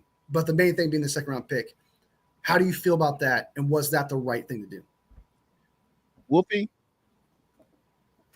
the short answer is I am 100% very fine with the decision that was made to extend the great George Kittle. I'll give you some background on my question by asking another question. If you worked a job, which a lot of us do, everybody works a job, and they said, we're not going to pay you U.S. currency. We will pay you in lottery tickets. Would you work at that company? Would you take that? What you could get now, these lottery tickets, you probably earn $5,000, but we're gonna give you $5,000 in lottery tickets. Would you take it? Absolutely not. That is how you look at a good, solid, future Hall of Fame ball player versus taking picks in the second round, in the first round. The draft is a lottery. These picks that we pick, 50% of them, conventional wisdom says 50% of them won't even make the team. Yeah. Of those 50% that make the team, 2, 3 may start. Of those 2, 3 that may start, 1 may make a Pro Bowl one day. That's about how it always shakes out. And if you get in the mindset of thinking a pick or where you got picked is quantifiable to that of the production, of the energy, of everything that you have committed and seen from a ball player, you in bad shape. You in bad shape. You just taking lottery tickets. So again, short answer, man, don't mess with no daggone picks. A second rounder. What the second rounder gonna be? How you know he gonna work? You don't know. It'll probably be the wrong position. It'll probably be stupid. Yeah, I agree with that. I agree with that 110%. Like, it's not like George Kittle is a bum, and it's not like he's washed either. So it's not like you're getting a steal and you want to get out from. It's not a Deebo Samuel situation where you want to get out from under that and you want to take whatever draft. Yeah. George Kittle is a leader. He's still a great blocker, still a good guy in the receiving. He has not washed in any shape or form. So, like you said, you're not guaranteed with that second round pick. You're not guaranteed to replace that production, that leadership, that kind of type of player with that second round pick. So I 110% agree. I'm glad that if there really was a second round pick offered, I'm glad that we didn't take it. Ashton here is right that it's not for sure. It's just a rumor thing. And that's the thing I wanted to verify. I'll clarify that. But it's just the conversation of, would you do it? Would you not do it if there was a second round pick? Because I have seen fans and non-fans as well, say, you should have took the second round pick. You should have took second round picks. You could have got something, even if you didn't want to tie in, you could have got something better. So it's not like you're getting rid of a guy who's washed or he's productive to this team. He's important to this team. He plays really well still. So I understand a second round pick is valuable. There's the lottery ticket, the chances of you getting something good is a lot higher than it was like a 5th or a 6th round pick. But scratch off. there's no guarantee you're going to replace that kind of production. Not to mention, you never trade a player who's still good at his job, as George Kittle is, for one piece. It's kind of like the DeForest Buckner thing. I hated, absolutely hated that we traded one first-round pick for one guy. You never trade one lotto ticket for a commodity. Yeah, that doesn't make any sense to me. Don't ever do it. Don't ever do it. So I am without a doubt, not a fan of trading George Kittle for a second round pick. I'm glad that if it turns out to be true, then I'm glad we didn't do it. I'm glad we signed him. I'm glad we kept him. He's definitely important to this team. He's one of those players where if we were to end up trading him, there would be huge backlash. There may be like one or two fans here and there that'd be happy with it, not thinking about the player and what he really is. Like, oh, we don't use him anyway, so you might get rid of him, blah, blah, blah, blah. But he's a type of player, man, that you just can't replace. And at the time, man, the most highest point tight end that was taken was at the 42nd pick, which was Mason Taylor. So was the pick higher before that? Not to mention Mason Taylor would have been a little bit of reach because he's more of a third-round tight end. Same thing with Harold Fannin Jr.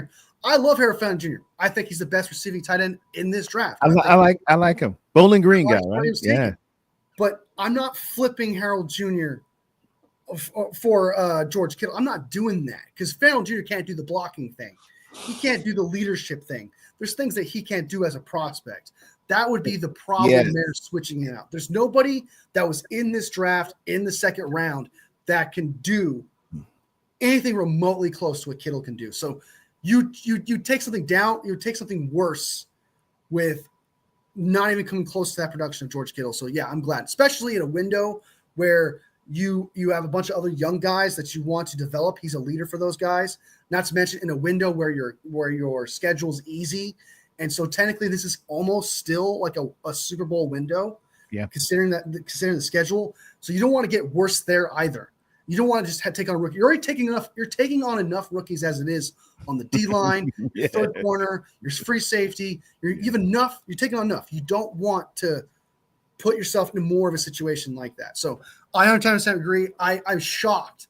I am so shocked to this day that people I've seen one or two people say, for 49ers fans, he's old. You got to get rid of him.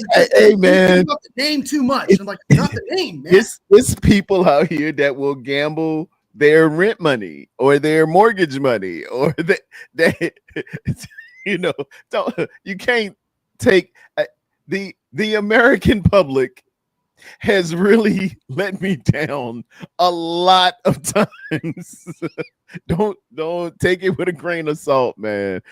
All we can do is stay actual and factual. People will do some things. I look at the website on it's not a website, it's a page. F around and find out. Every day. That is my favorite Twitter page. You can find Tarrerdome on F around and find out. People do stupid stuff. They do. Don't put your faith in some folks, man. They crazy. Yeah. And again, yes, Kittle totally played ball in the contract negotiations this time too. He did 110%. Like that's why I did quotations when I said the Kittle drama, because it was like short-lived. It was non-existent. It was, he's holding out because the camp thing. And Kittle was like, no, that's not true. And then being like, oh, I don't want to be the highest paid tight end, even though it turned out to be true. There was little to no drama. So I used quotations when I said that. So this offseason has been, we'll get out of here right now real quick, but just a real quick statement. This has been the greatest. Look at Papa J. He said, never gamble with the rent money. That's stripper money. Papa J always comes in. Papa J, crazy, man. Love you, man. This has been the greatest offseason in 49ers history that I can remember, recent history. It's no good. One, and there's people out there trying to take that away from me, man. There's people out there that are saying this and that. But I know my truth, and I know the truth. They apparently weren't paying attention last year before that, when we didn't have a quarterback before that. Like they don't know. This has been the best offseason It's been ever. good. And so, there's some 49ers fans out there that too are like, that are trying to take that away by saying, oh, we didn't draft offensive linemen, so everything's bad. And it's like, no, not everything is bad. Yeah, I do agree. It's a need, something we should have done, but there's some good things happening, man. There's some good things. Great things happening. It's So some great things. And we have optimism and in looking towards the future, putting Robert Saleh in play. It's gonna, man, I'm telling you, it's gonna be so much better if we just shore up the business side of it with Brock and Fred Warner. It's the last two things, man. We're gonna be. It is looking really, really good. We can do some things. I feel real good with this. The decisions that have been made, the drafts that have been made. They're trying with the offensive line with the 7th round pick. I think it's Connor Kobe or Kobe Con. The more I look at him on film, he's an Iowa guy, and they come off they come out of the womb eating corn and blocking. These guys, Iowa guy. I love an Iowa offensive lineman and tight end. Pause. I guess that came off a little. Something. Yeah, but the Nick Martin, I thought that was a reach at the time. It was some other guys I thought would fit, but I can still see why we would do it. I'm pulling for him. Yeah. But man, everybody needs to go and check out that interview with CJ West, the great John Chapman. Shouting you out again, John. See, that's what I do on my show, John. Shouting out John Chapman. Incredible interview. And just, I took notes as the kid was talking, man. He said things like, let me look at it here. Mindset, passion, being a dog, preparing himself. I am the dog, he said. He was around some JMU and ODU guys, which are small schools in Virginia, but he felt a kinship around. When guys like Virginia guys, I perk up. Because we different folks, we cut a little different. Playing violently. He says, I play more violently at the next level. He said, the center for Seattle, he can't block me. Oh my God. He was getting me loose, bro. I was like, oh Lord. Get you excited. Yeah. Like Nutty Professor. Oh, and that boy made me moist. He's not gonna stop me, man. He's ready to go. I like CJ West, man. Great interview, John. Kudos to you, brother. But hey, man, John, you gotta get Tarrerdome on your show now, man. I know, man. John, I met him. He does a wonder, and we need to hook up there too, Wolfie. He does the 49er Road Rush podcast. We go to different cities. Last year we were in Pittsburgh. I met some of my Golden Domers there. Ty Austin. I met a lot of people. He has parties the weekend of the game, and then we really have fun at the game. We posse up and go as a group, as the San Francisco 49ers to the game when we were at Pittsburgh. And as I was walking to the game, I went back and got to the stadium and took a picture. It is something when you see a sea of red jerseys coming to your stadium, and the people of Pittsburgh, who are wonderful fans, shout out to Pittsburgh. They said, it's just so many of y'all. He said, are y'all here? What is going on? And then we proceeded to dismantle those Pittsburgh Steelers, man. It was such fun. And I think it wasn't last year, it was a year before. Shout out to all the Golden Domers. Get on John Chapman, man, and go to the 49er Rush podcast. Posse up with them. We will party. We will have fun. We'll tell jokes. There'll be prizes, and he's got memorabilia and stuff, man. He gives away jerseys. He's awesome. I like John Chapman. Gotta That's get him my on his show, man. You gotta get him. You gotta go on his show, man. Yeah, yes, sir. Yeah, got it. he need John. You see the deal. Have me on your show. Him, Wayne Breezy. That's my dude too. I've been kicking Wayne Breezy at Mike for years. I met Wayne Breezy at John's Rush podcast show in Pittsburgh, but I never met Mike from Nothing But Niners. And this is a great community, man. Great people. And we love the San Francisco 49ers. We and you included. We genuinely F with the 49ers. We that deal. We that people. The ESPN and Fox Sports, they was all on them Cowboys 5 years ago. I remember us being undefeated, and the lead story was, is Dak gonna sign or something? I said, from this point forward, I am not even watching ESPN. I'm done with Fox Sports. Skip Bayless was on there just talking about the Cowboys.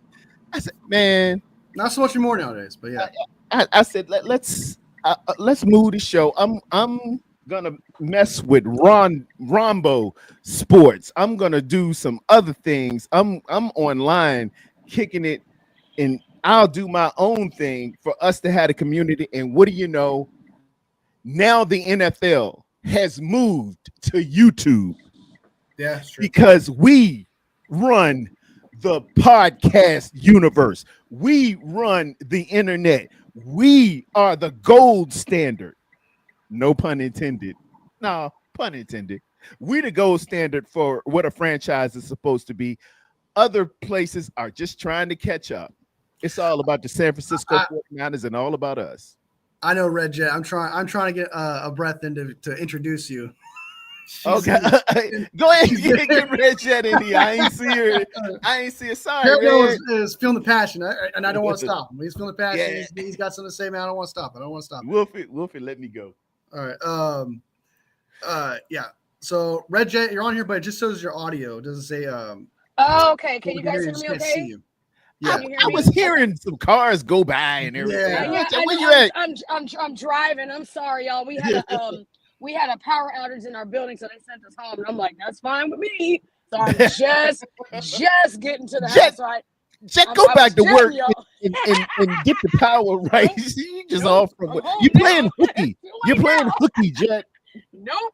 They said, go home. I said, say less. You didn't have to tell me twice. What's up with y'all? What's good? Y'all good? Everybody good? Oh, loving it. Loving life, boo. Fantastic. Wow. It was going great. Long show. We're 3 hours. I see. You guys have been on for a while. That's an average Wolfie and Tarrerdome show. That is how we roll. I was going to say, yeah, it is. No, I'm here. So I was hearing some of it at work, and then we had the outage, and then I had to pivot. So let me ask y'all first this. Is everybody all right? Everybody get their passion and stuff out in the open where the whole world can see it? And I resemble that statement there, Reg. Yeah. Yes, you all do. Passion here, all passion here, always. You guys were kind of all gas, no break. So there's never any gas, any break with our team, right? Let me ask you guys a question while I'm kind of getting situated. You guys were talking about some things that kind of made me go, okay, we're talking about the past. So my question to the both of you awesome fans that are uber passionate and know what the hell you're talking about, why are we bringing up old shit? What? I have to ask it in a Tarrerdome way because Tarrerdome understands me and he really gets me. Not that you don't, Wolfie, but he and I would go live on Thursday and we would go on for like one time we went on for 4.5 hours and it was amazing. But I asked that because there's so much noise in the background. I apologize. You're fine. The reason I asked why we're bringing up the past because we're still where we're at. You know what I mean? We keep getting to the point and then nothing. And then we have an abysmal season. We go from 12-5 to 6-11. We lose players. We have one that went down. I think it was week 7 or 8 against the Chiefs. And who knows if and when he's coming back, right? So there's no guarantees. I get what you guys are saying, but the past means nothing unless we do something about it. Now. Otherwise, we all know history is doomed to repeat itself if we don't learn from it. So, well, that's why we talk about it. That's why we bring it up, because you got That's it. well, yeah, you got to bring it up. You got to but, talk about I it, mean, recognize those things, see those things, and you bring them up. You know, you recognize Yeah, those things, okay. and you also have Okay. you have to let everyone else know that you do acknowledge those things and you do see those things.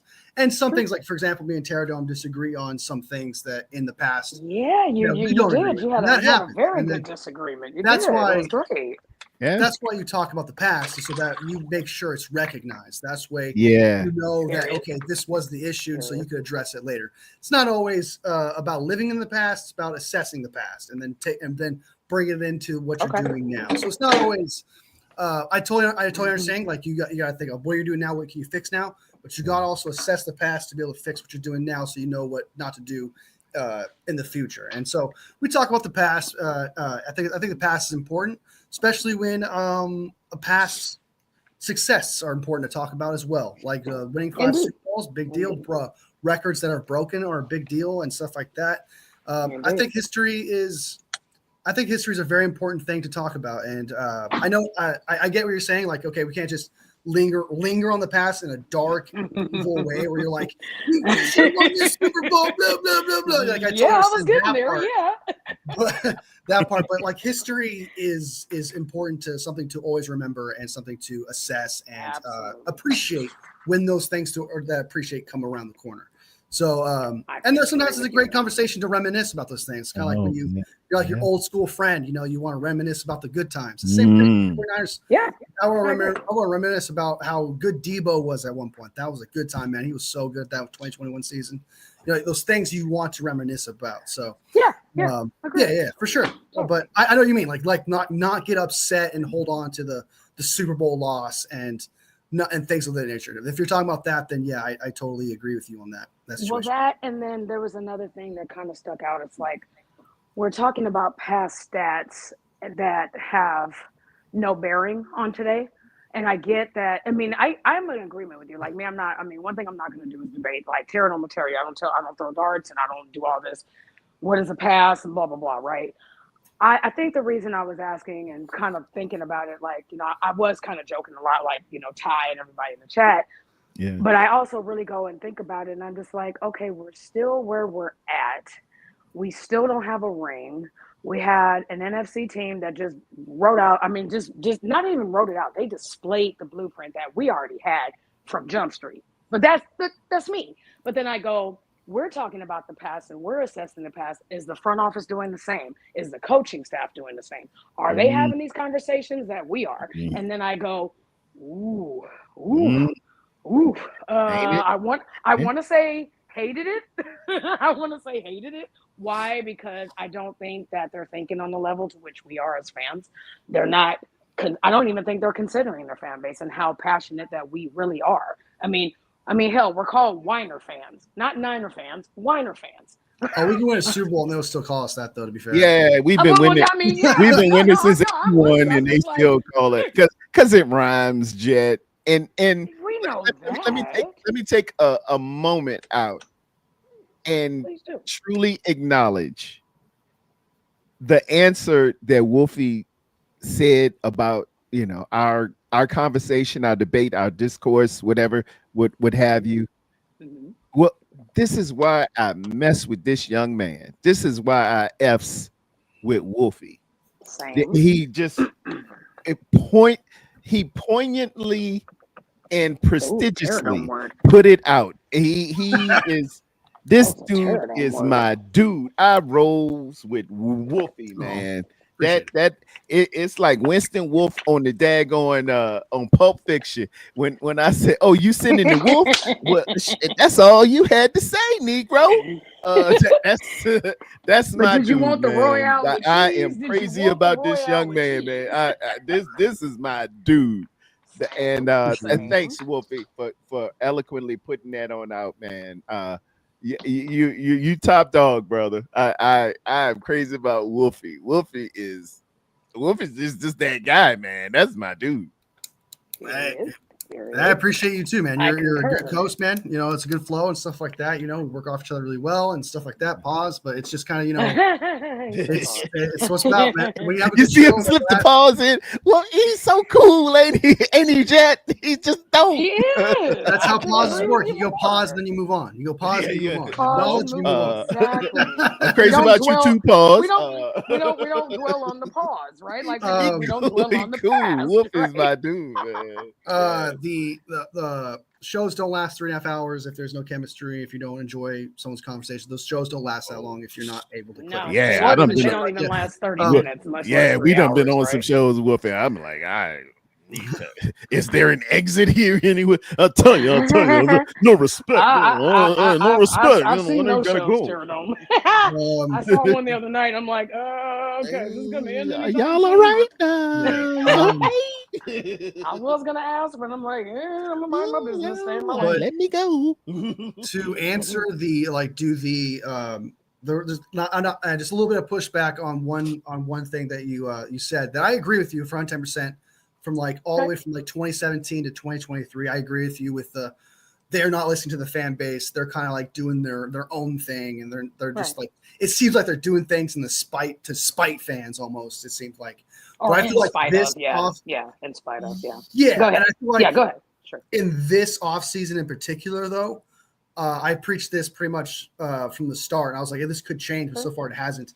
The front office and the fans, I think this year have been on common ground the most. I feel like Okay. I've never been more aligned with the front office ever. Like, I mean, even with Harbaugh, with Chip Kelly, all that, I've never been more aligned with the front office until this offseason. Going That's out fair. getting Robert That is Saleh, going out getting Robert Saleh, number one, the one guy I wanted the 49ers to get, and they got it. Getting Brant Boyer, I didn't know I wanted him until I did my research on him. I'm like, holy crap, that's the best available special teams guy. They fired Brian Schneider, which everyone wanted. They got rid of Nick Sorensen, which everyone wanted. Yeah. They cleaned house of all the players that were not. They didn't stick to like different types of You the can leave. only player that got away from us, and it seemed like they wanted to get, was Greenlaw. Outside of that, for the most part, 80 to 70% of fan bases, they wanted to move on from Jalen Moore. They wanted to move on from Debo. They wanted to move on from Mufunga because you got Mustafa. Dead weight. Dead weight. And now, and not that I root man. against a young man's success, but you see Greenlaw, I think he's been afflicted with another injury in Yeah, he has. Apparently, he got it's not as bad as people said it was, but apparently it is an injury though. Still, it's a hamstring injury. So we're kind of, maybe we dodged a bullet. That's what I was saying, man. Injury prone, dude. I was like, dude's injury prone, man. We don't want to deal with people that have the same ailments and issues and things like that. So to that point, Wolfie, I mean, really everything you say, I have no disagreements at all. It's more like I would say a counter, if you would. Why? Because I don't not see your point, but then I don't like, I guess from my, because Tarrerdome will tell you, like, I'll tell you right now, the team is going 0-17. He'll tell you this, like, because I'm very like, this is, but it's me. It's not. She's hyperbolic, Wolfie. I'm very something. You got something to say? I'm all ears. Trust. Yeah, I mean, I comments just feel come at like, me all the time, man. Yeah, I mean, I'm not. Am I going to come okay. at you? No, I mean, I'm going to just say I did this on. We just had a conversation on the 49er Faithful UK a couple of weeks back. And shout out to that Red Jet. You international. See, Jet, you international. You can get into Jet and go over to Paul Hope, who's our UK guy. Paul Hope, shout out to you, man. Literally. But the Cowboys may be America's team, but the 49er brand is global. It's global. Worldwide, honey. We are worldwide. Paul Hope had asked me a question. He's like, "You're not sold," and I'm like, "No. There's been too many years of almost. There's too many years of accepting being the word relevant. But this is me. This is my take. This is not Stephen A. or Shannon Sharp or anybody of that. This is me. I've been watching this team. I'm trying to tell you, America. Everything you guys say, I trust. I will trust you long before I trust how this team will do whatever they do. Yeah, on paper we stand to go undefeated. Yeah, okay. Every team it's everybody's year, right? I'm not saying that it's not our year. I'm just saying I'm not sold on that concept. I'm not sold on that context. Your expectation isn't a Super Bowl, is what you're trying to say, but it's like there's an expectation of some kind. Yeah. So my expectation is this: do what you do. Do what you do best, right? We're a 5-time franchise for a reason. That's what got us here. West Coast offensive, right? Playing like a unit. We weren't being best friends with our team, with our players. We were telling them what to do, when to do it. And if you didn't do it, your ass either got benched or you got clipped for the team. Ask Joe Montana. He'll tell you this. The man almost got clipped from the team because he kept messing up. Jerry Rice will tell you the same thing too. Tarrerdome, you OG in the game. You know what I'm talking about. Hard living around here, boy. Expectations is real, right? Our expectations is higher than the first pick in the draft, right? But I think too, across this Bay Area sports, our expectations are always like insanely and unnecessarily high. I mean, they're just like Super Bowl every year, every single year. We got to knock off 15 Super Bowls. That's what it is. Deal with it. You don't like it. You ain't a Niner fan. You are a Niner fanatic. Right? Look, Jet Regal Eagle just said y'all may be worldwide, but the Philadelphia Eagles are world champs. Hey man, whoa. Yeah, we get it. All right. Yeah, we get it. Hey, you got me. You got me. Yeah, we get it. All right. Excuse me, y'all, 1 second. I'm gonna hop off and I'll be right back on. Give me 1 second. Oh, as Jet takes a commercial break, because the show is all for her, ladies and gentlemen. It doesn't matter about the two gentlemen you're looking at. Actually, I think that's where we should probably close it because it's getting a little bit late though, because it's this is a 4-hour show and I gotta eat food. I got things I gotta eat like that. But definitely, hey, Violet. I definitely appreciate Red Jet coming on here and stuff like that. She got ready to and everything. I'm like, all right, okay, I'll stick around. I'll stick around. Okay, I'm here now. You ain't going nowhere. I'm in here. I'm here. All right, you're here. All right. We'll push this a little bit longer here, but yeah, I mean, I'm all for the expectations that I have for this team. My philosophy when it comes to like football and enjoying football, it's some people think about only February, like they just care about that Super Bowl and that's just it. And yet that is the main goal. That is like the pinnacle, the number one thing, of course. Yeah. But there's other things that are involved where my philosophy is that it's not about the end game, it's about the journey to February. I care about from March all the way until February, which I care about. If I only cared about the Super Bowl and that was it, I would only watch football in February. That's it. I care about everything that comes with football. I care about the offseason. I care about the signings. I care about the draft. I care about the players that which we draft and the players I hate on the team, Rendell, things of that nature. I'm passionate about everything that comes to football. So I'll pay attention even if but I'll also be honest and be like, guess what? We're probably not going to win a Super Bowl this year. It's not necessarily in the cards, but I do have an expectation. And my expectation for this team is to make the playoffs. Considering the schedule, that's fair. Considering the team that we still got, the nucleus of players such as Kittle, Fred, Nick, Robert Saleh, Kyle, all those things, the nucleus of the players that got us to Super Bowls in the first place are still there. So my expectation is the playoffs with that schedule. However, winning playoff games, I'm not going to put that there because now you're saying we're a top 5 team in the NFC. Because to win a playoff game, you have to be a top 5 team in the NFC. You're not top 6 or 7 with those seeds because you got to win one. You got to beat one of those teams to go into the next round of the playoffs. So would I say we're a top 5 team in the NFC? Probably not. If that happened, I would be super happy about that. But I definitely argue that we're a top between like 10 to 6 or 7 possibly team there. So my expectation for this team is playoffs. And if that happens, I'm satisfied.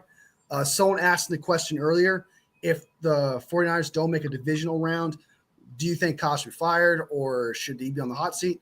I don't think so, just because my expectation is the playoffs. So how can I hold that against Kyle when my expectation for a team that the way it is to be the playoffs? So my expectation is that. So Okay. go ahead. So I think that's kind of where that person is gonna go. Yeah, he's on the hot seat. And I think there's some people in the chat that probably would say the same thing, because we only in this, and again, this is just me, and I'm gonna keep it brief because y'all have been on long enough, and I've been flying on freeways. So I'll say this: if you have the goods, you have the staff, you have the arsenal. Do what you do best. It's not for us, or for me. Sorry, not for us. For me, I look at it like it's not that hard. It's not that serious. If you're not here, you can do the job. Like Tarrerdome can do his job as a dispatcher, not doing this.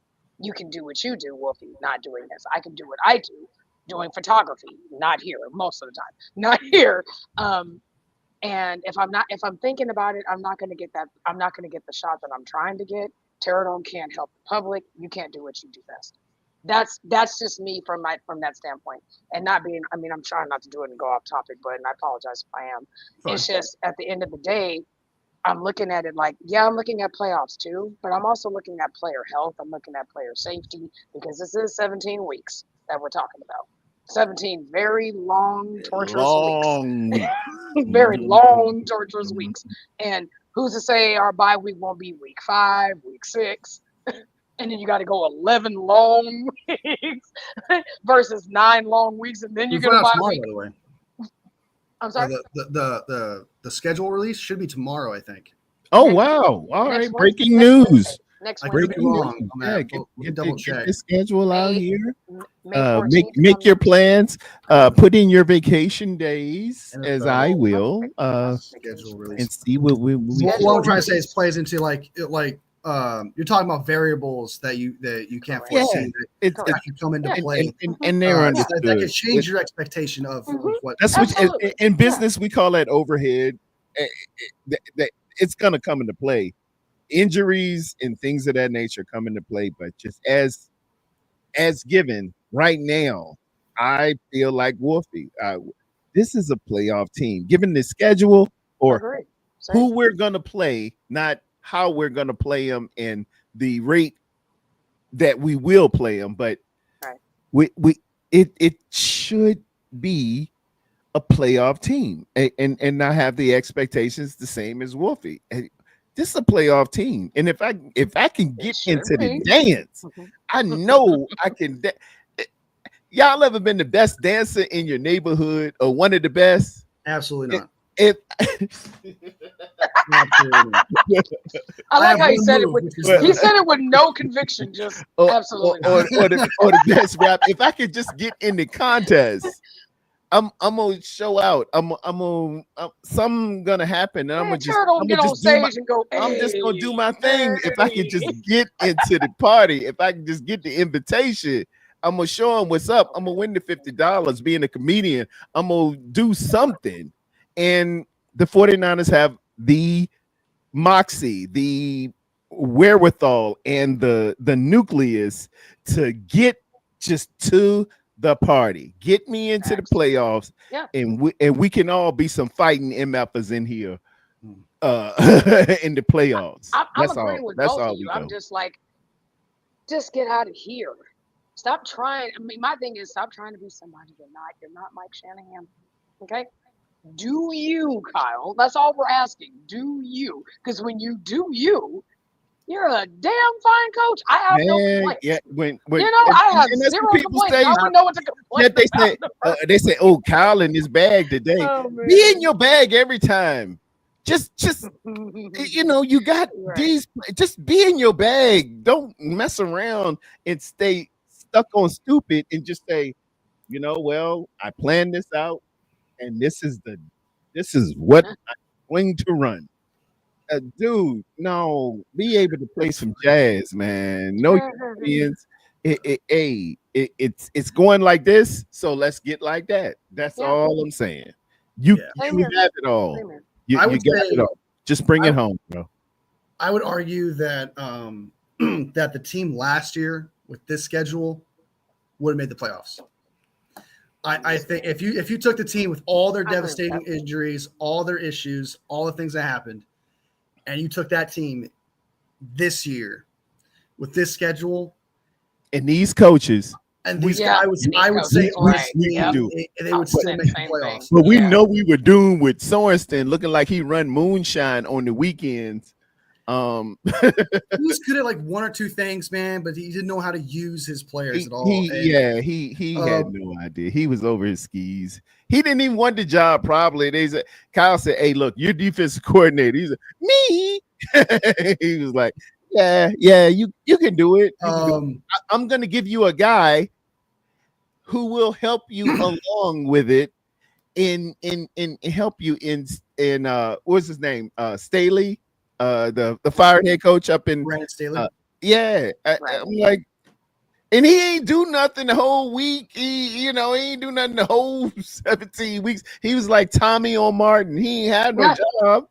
That's what they tell me, Tarrerdome. Shell ain't got no job. She ain't got no job. She She just ain't got no job. she just here. She probably pull a fuse at work.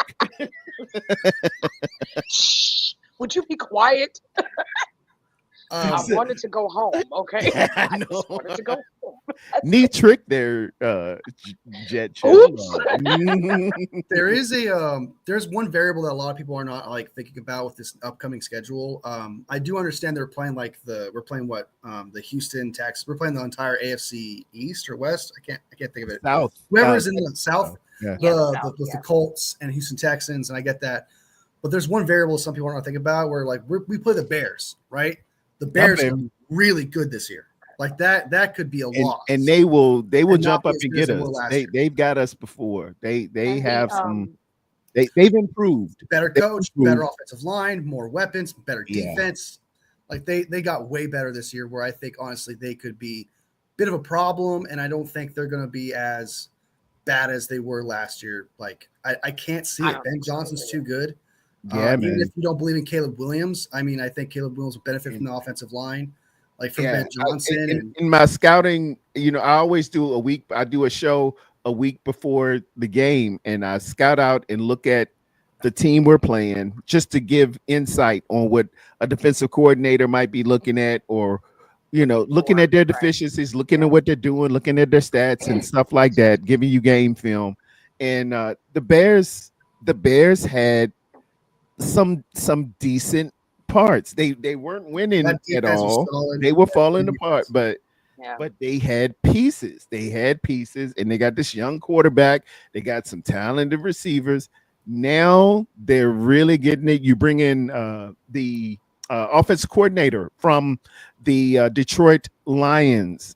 Is that Ben Johnson, right? And you went and drafted some ball players, and you went and got some offensive line. This is a scary little team. This is a scary little that ain't an easy win. Don't put that in the win category just yet. We're gonna have to We fight. know when we play them, right? Like, are we gonna play them early on or later on? Yeah. So we know what product they are later on in the year. We'll know then. But like a lot of people are kind of discounting them, especially because Caleb Williams. Caleb Williams has a lot of haters out there and a lot of doubters and stuff. So, but I would argue, especially the second year for Caleb Williams, that I know everyone said last year that Caleb Williams had no excuse, but there was some things where you could like the coach was questionable. This year though, it does not get any better for Caleb Williams or any possible rookie or any other quarterback. I mean, you got the offensive line to work with, you got the running back, you get the wide receivers, you got it all right now. And so I would historic says better on paper, but we'll see what's all on Caleb now. It's all on Caleb. It's 100% all Caleb from here.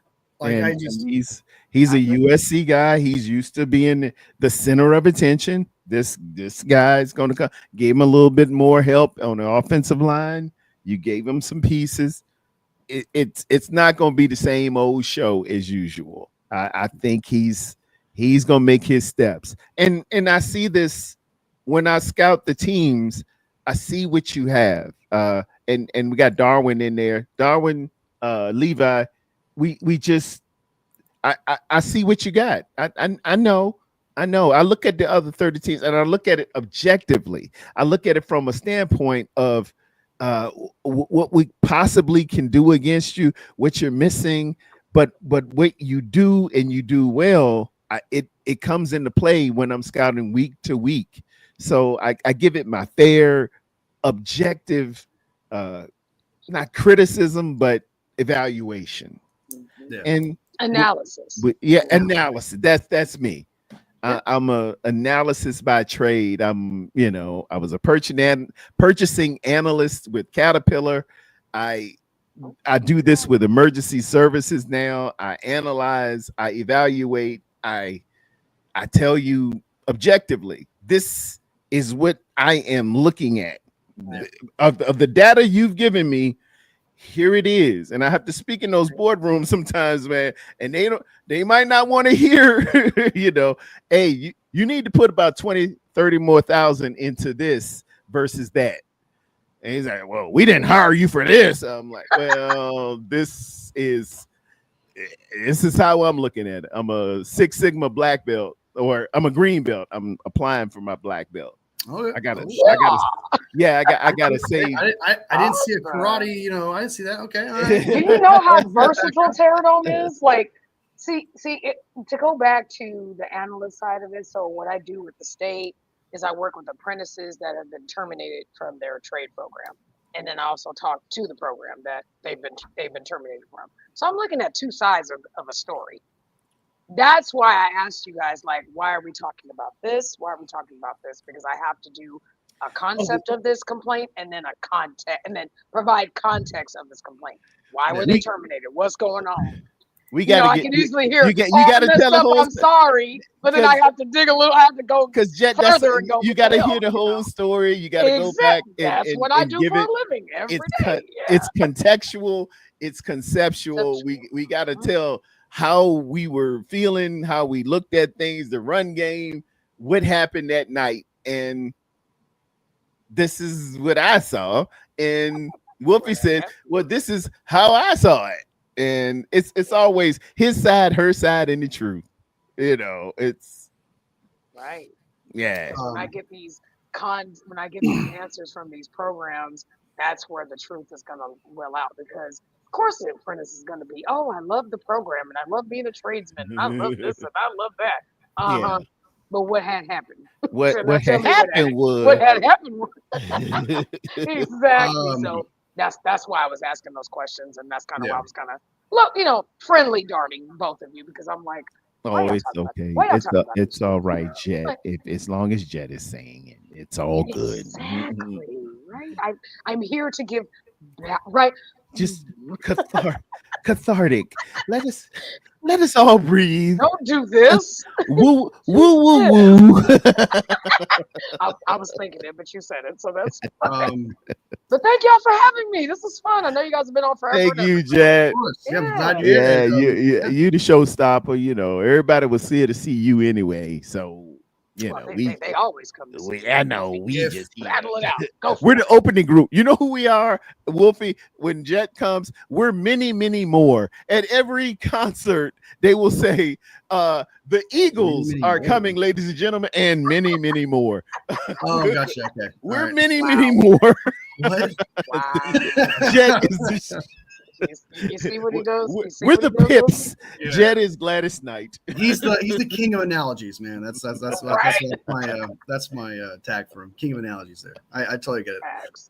But if you ever want to do a show or anything like that together, let me know. We could do a show. You and me, Red Jet. If you ever want to, we could work on something. Me and Tarrerdome. If you want to join me and Tarrerdome as well, and stuff like that, you're always welcome to join. We can always have stuff. More the merrier. More better the conversation, of course, too. Yeah. Definitely. Or we're definitely gonna pop off here. It's 4 hours and 12 minutes. 4 hours and 12 minutes. I'm actually dying right now for food. We go hard in the paint. I'm a fat kid and I need my food. Get that man some Lunchables. Remember the Lunchables you used to all right. with the bologna in it and the little cheese cup. Get a little cheese cup for Wolfie, ladies and gentlemen. Contribute poverty. I want that poverty, man. Come on. Hey, everybody who's on mine, man, y'all, please double down. Get on Red Jet Shell. Get on Wolfie. Subscribe, like, hit all. We come together with content. We love the 49ers. We love football. We love life. So just check us out. I see Regal Eagle in there. Jump on Regal Eagle, man. He got stories for days. He got stories. Dennis is hilarious, and he's also an amazing photographer too. So check out his Instagram. They got the eye. They know the deal. Yes. And Darwin's Ravens. He's a Raven guy, man. But Darwin will give you the Darwin is like behind the music that used to come on VH1. Darwin can tell you. All right, this happened, but hey, did y'all know that his grandfather once shot a guy, and that's why he's so mean? Darwin has everything. He has everything. The skinny, and I love Darwin and Regal Eagle, all except 1 week a year. If we're playing the San Francisco 49, then I gotta rough you up. Wait, question before you close out, Wolfie. Where are you at in the world? Where are you? Southern Cali. Oh, okay. All right. Yes, I'm up north. Yeah. Okay. Nice. Yeah, for sure. I gotta represent my Cali team. I had to move here. I had to move to Southern Cali because I had to represent my 49ers. Right. All right. Are you in originally Los from Washington Angeles State. or where? Oh, okay. Where are you originally at? From Washington State. I lived in the territory of the Seattle Seahawks, and that was okay. brutal. Where are you at now in Southern Cali? You in Los Angeles or Southern Cali? That's as far as I'll go. I don't like giving you that much information. I got you. I'm very yeah. Hey, I'm in the East Bay. That's all they need to know. I'm in California. We're in California, which is like $1 bazillion. That's all you need to know. Yeah, without a doubt. I'm in Fayetteville, North Carolina, Fort Bragg, 82nd Division Airborne, 18 Airborne Corps. You come over here, you won't. I got something for you. That's all I can say. And you guys have a wonderful day. All right. All right. So let's go ahead say our goodbyes here. Thank you everyone who joined. Crazy Juice, thank you so much. Regal Eagle Podcast, thank you so much. Val, of course, OG showing up. Papa J. Who else showed up in here? Shane McMahon. I'm gonna be here forever, man. Historic. Thank you so much. Ty, thank you for being here as well. I'm sure there's so many people who's in this live today. I'm gonna be here forever, so I'm gonna go ahead and try to keep this short. If I missed anybody on my next live, be sure to let me know. I'll give you another shout out. I hate missing people if I don't give them a shout out. So let me know. Crazy Juice, thank you so much. I appreciate it. Also, shout out to Red Jet for throwing out the schedule as well for it's May 14th.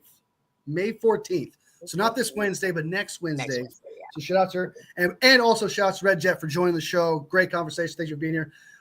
We're good. She's definitely part of the shows more often. Hopefully. I won't hold her to it. I'd love to. I do appreciate her being here. Tarrerdome, as always, man. He's the man. I appreciate him. The vibes are great. Great conversations. We disagree on things. So that's what it's all about, man. Just having a good conversation. That's what everything's about. Just at the end of the day, just having one big, great conversation. That's what it's all about. Give me a high five, man, on the screen. Just that way. I think it's that. Other way. Other way. Other way. Other way. There you go. I can't with you too. When you can high five on live, that's when you're into that great territory. That's when you're in your bag. All right. So would you like to do the walk by faith goodbye thing, and then we'll bounce out of here? Everybody, we walk by faith and not by sight. In Jesus' name, amen. Thank you all. God bless. Peace out.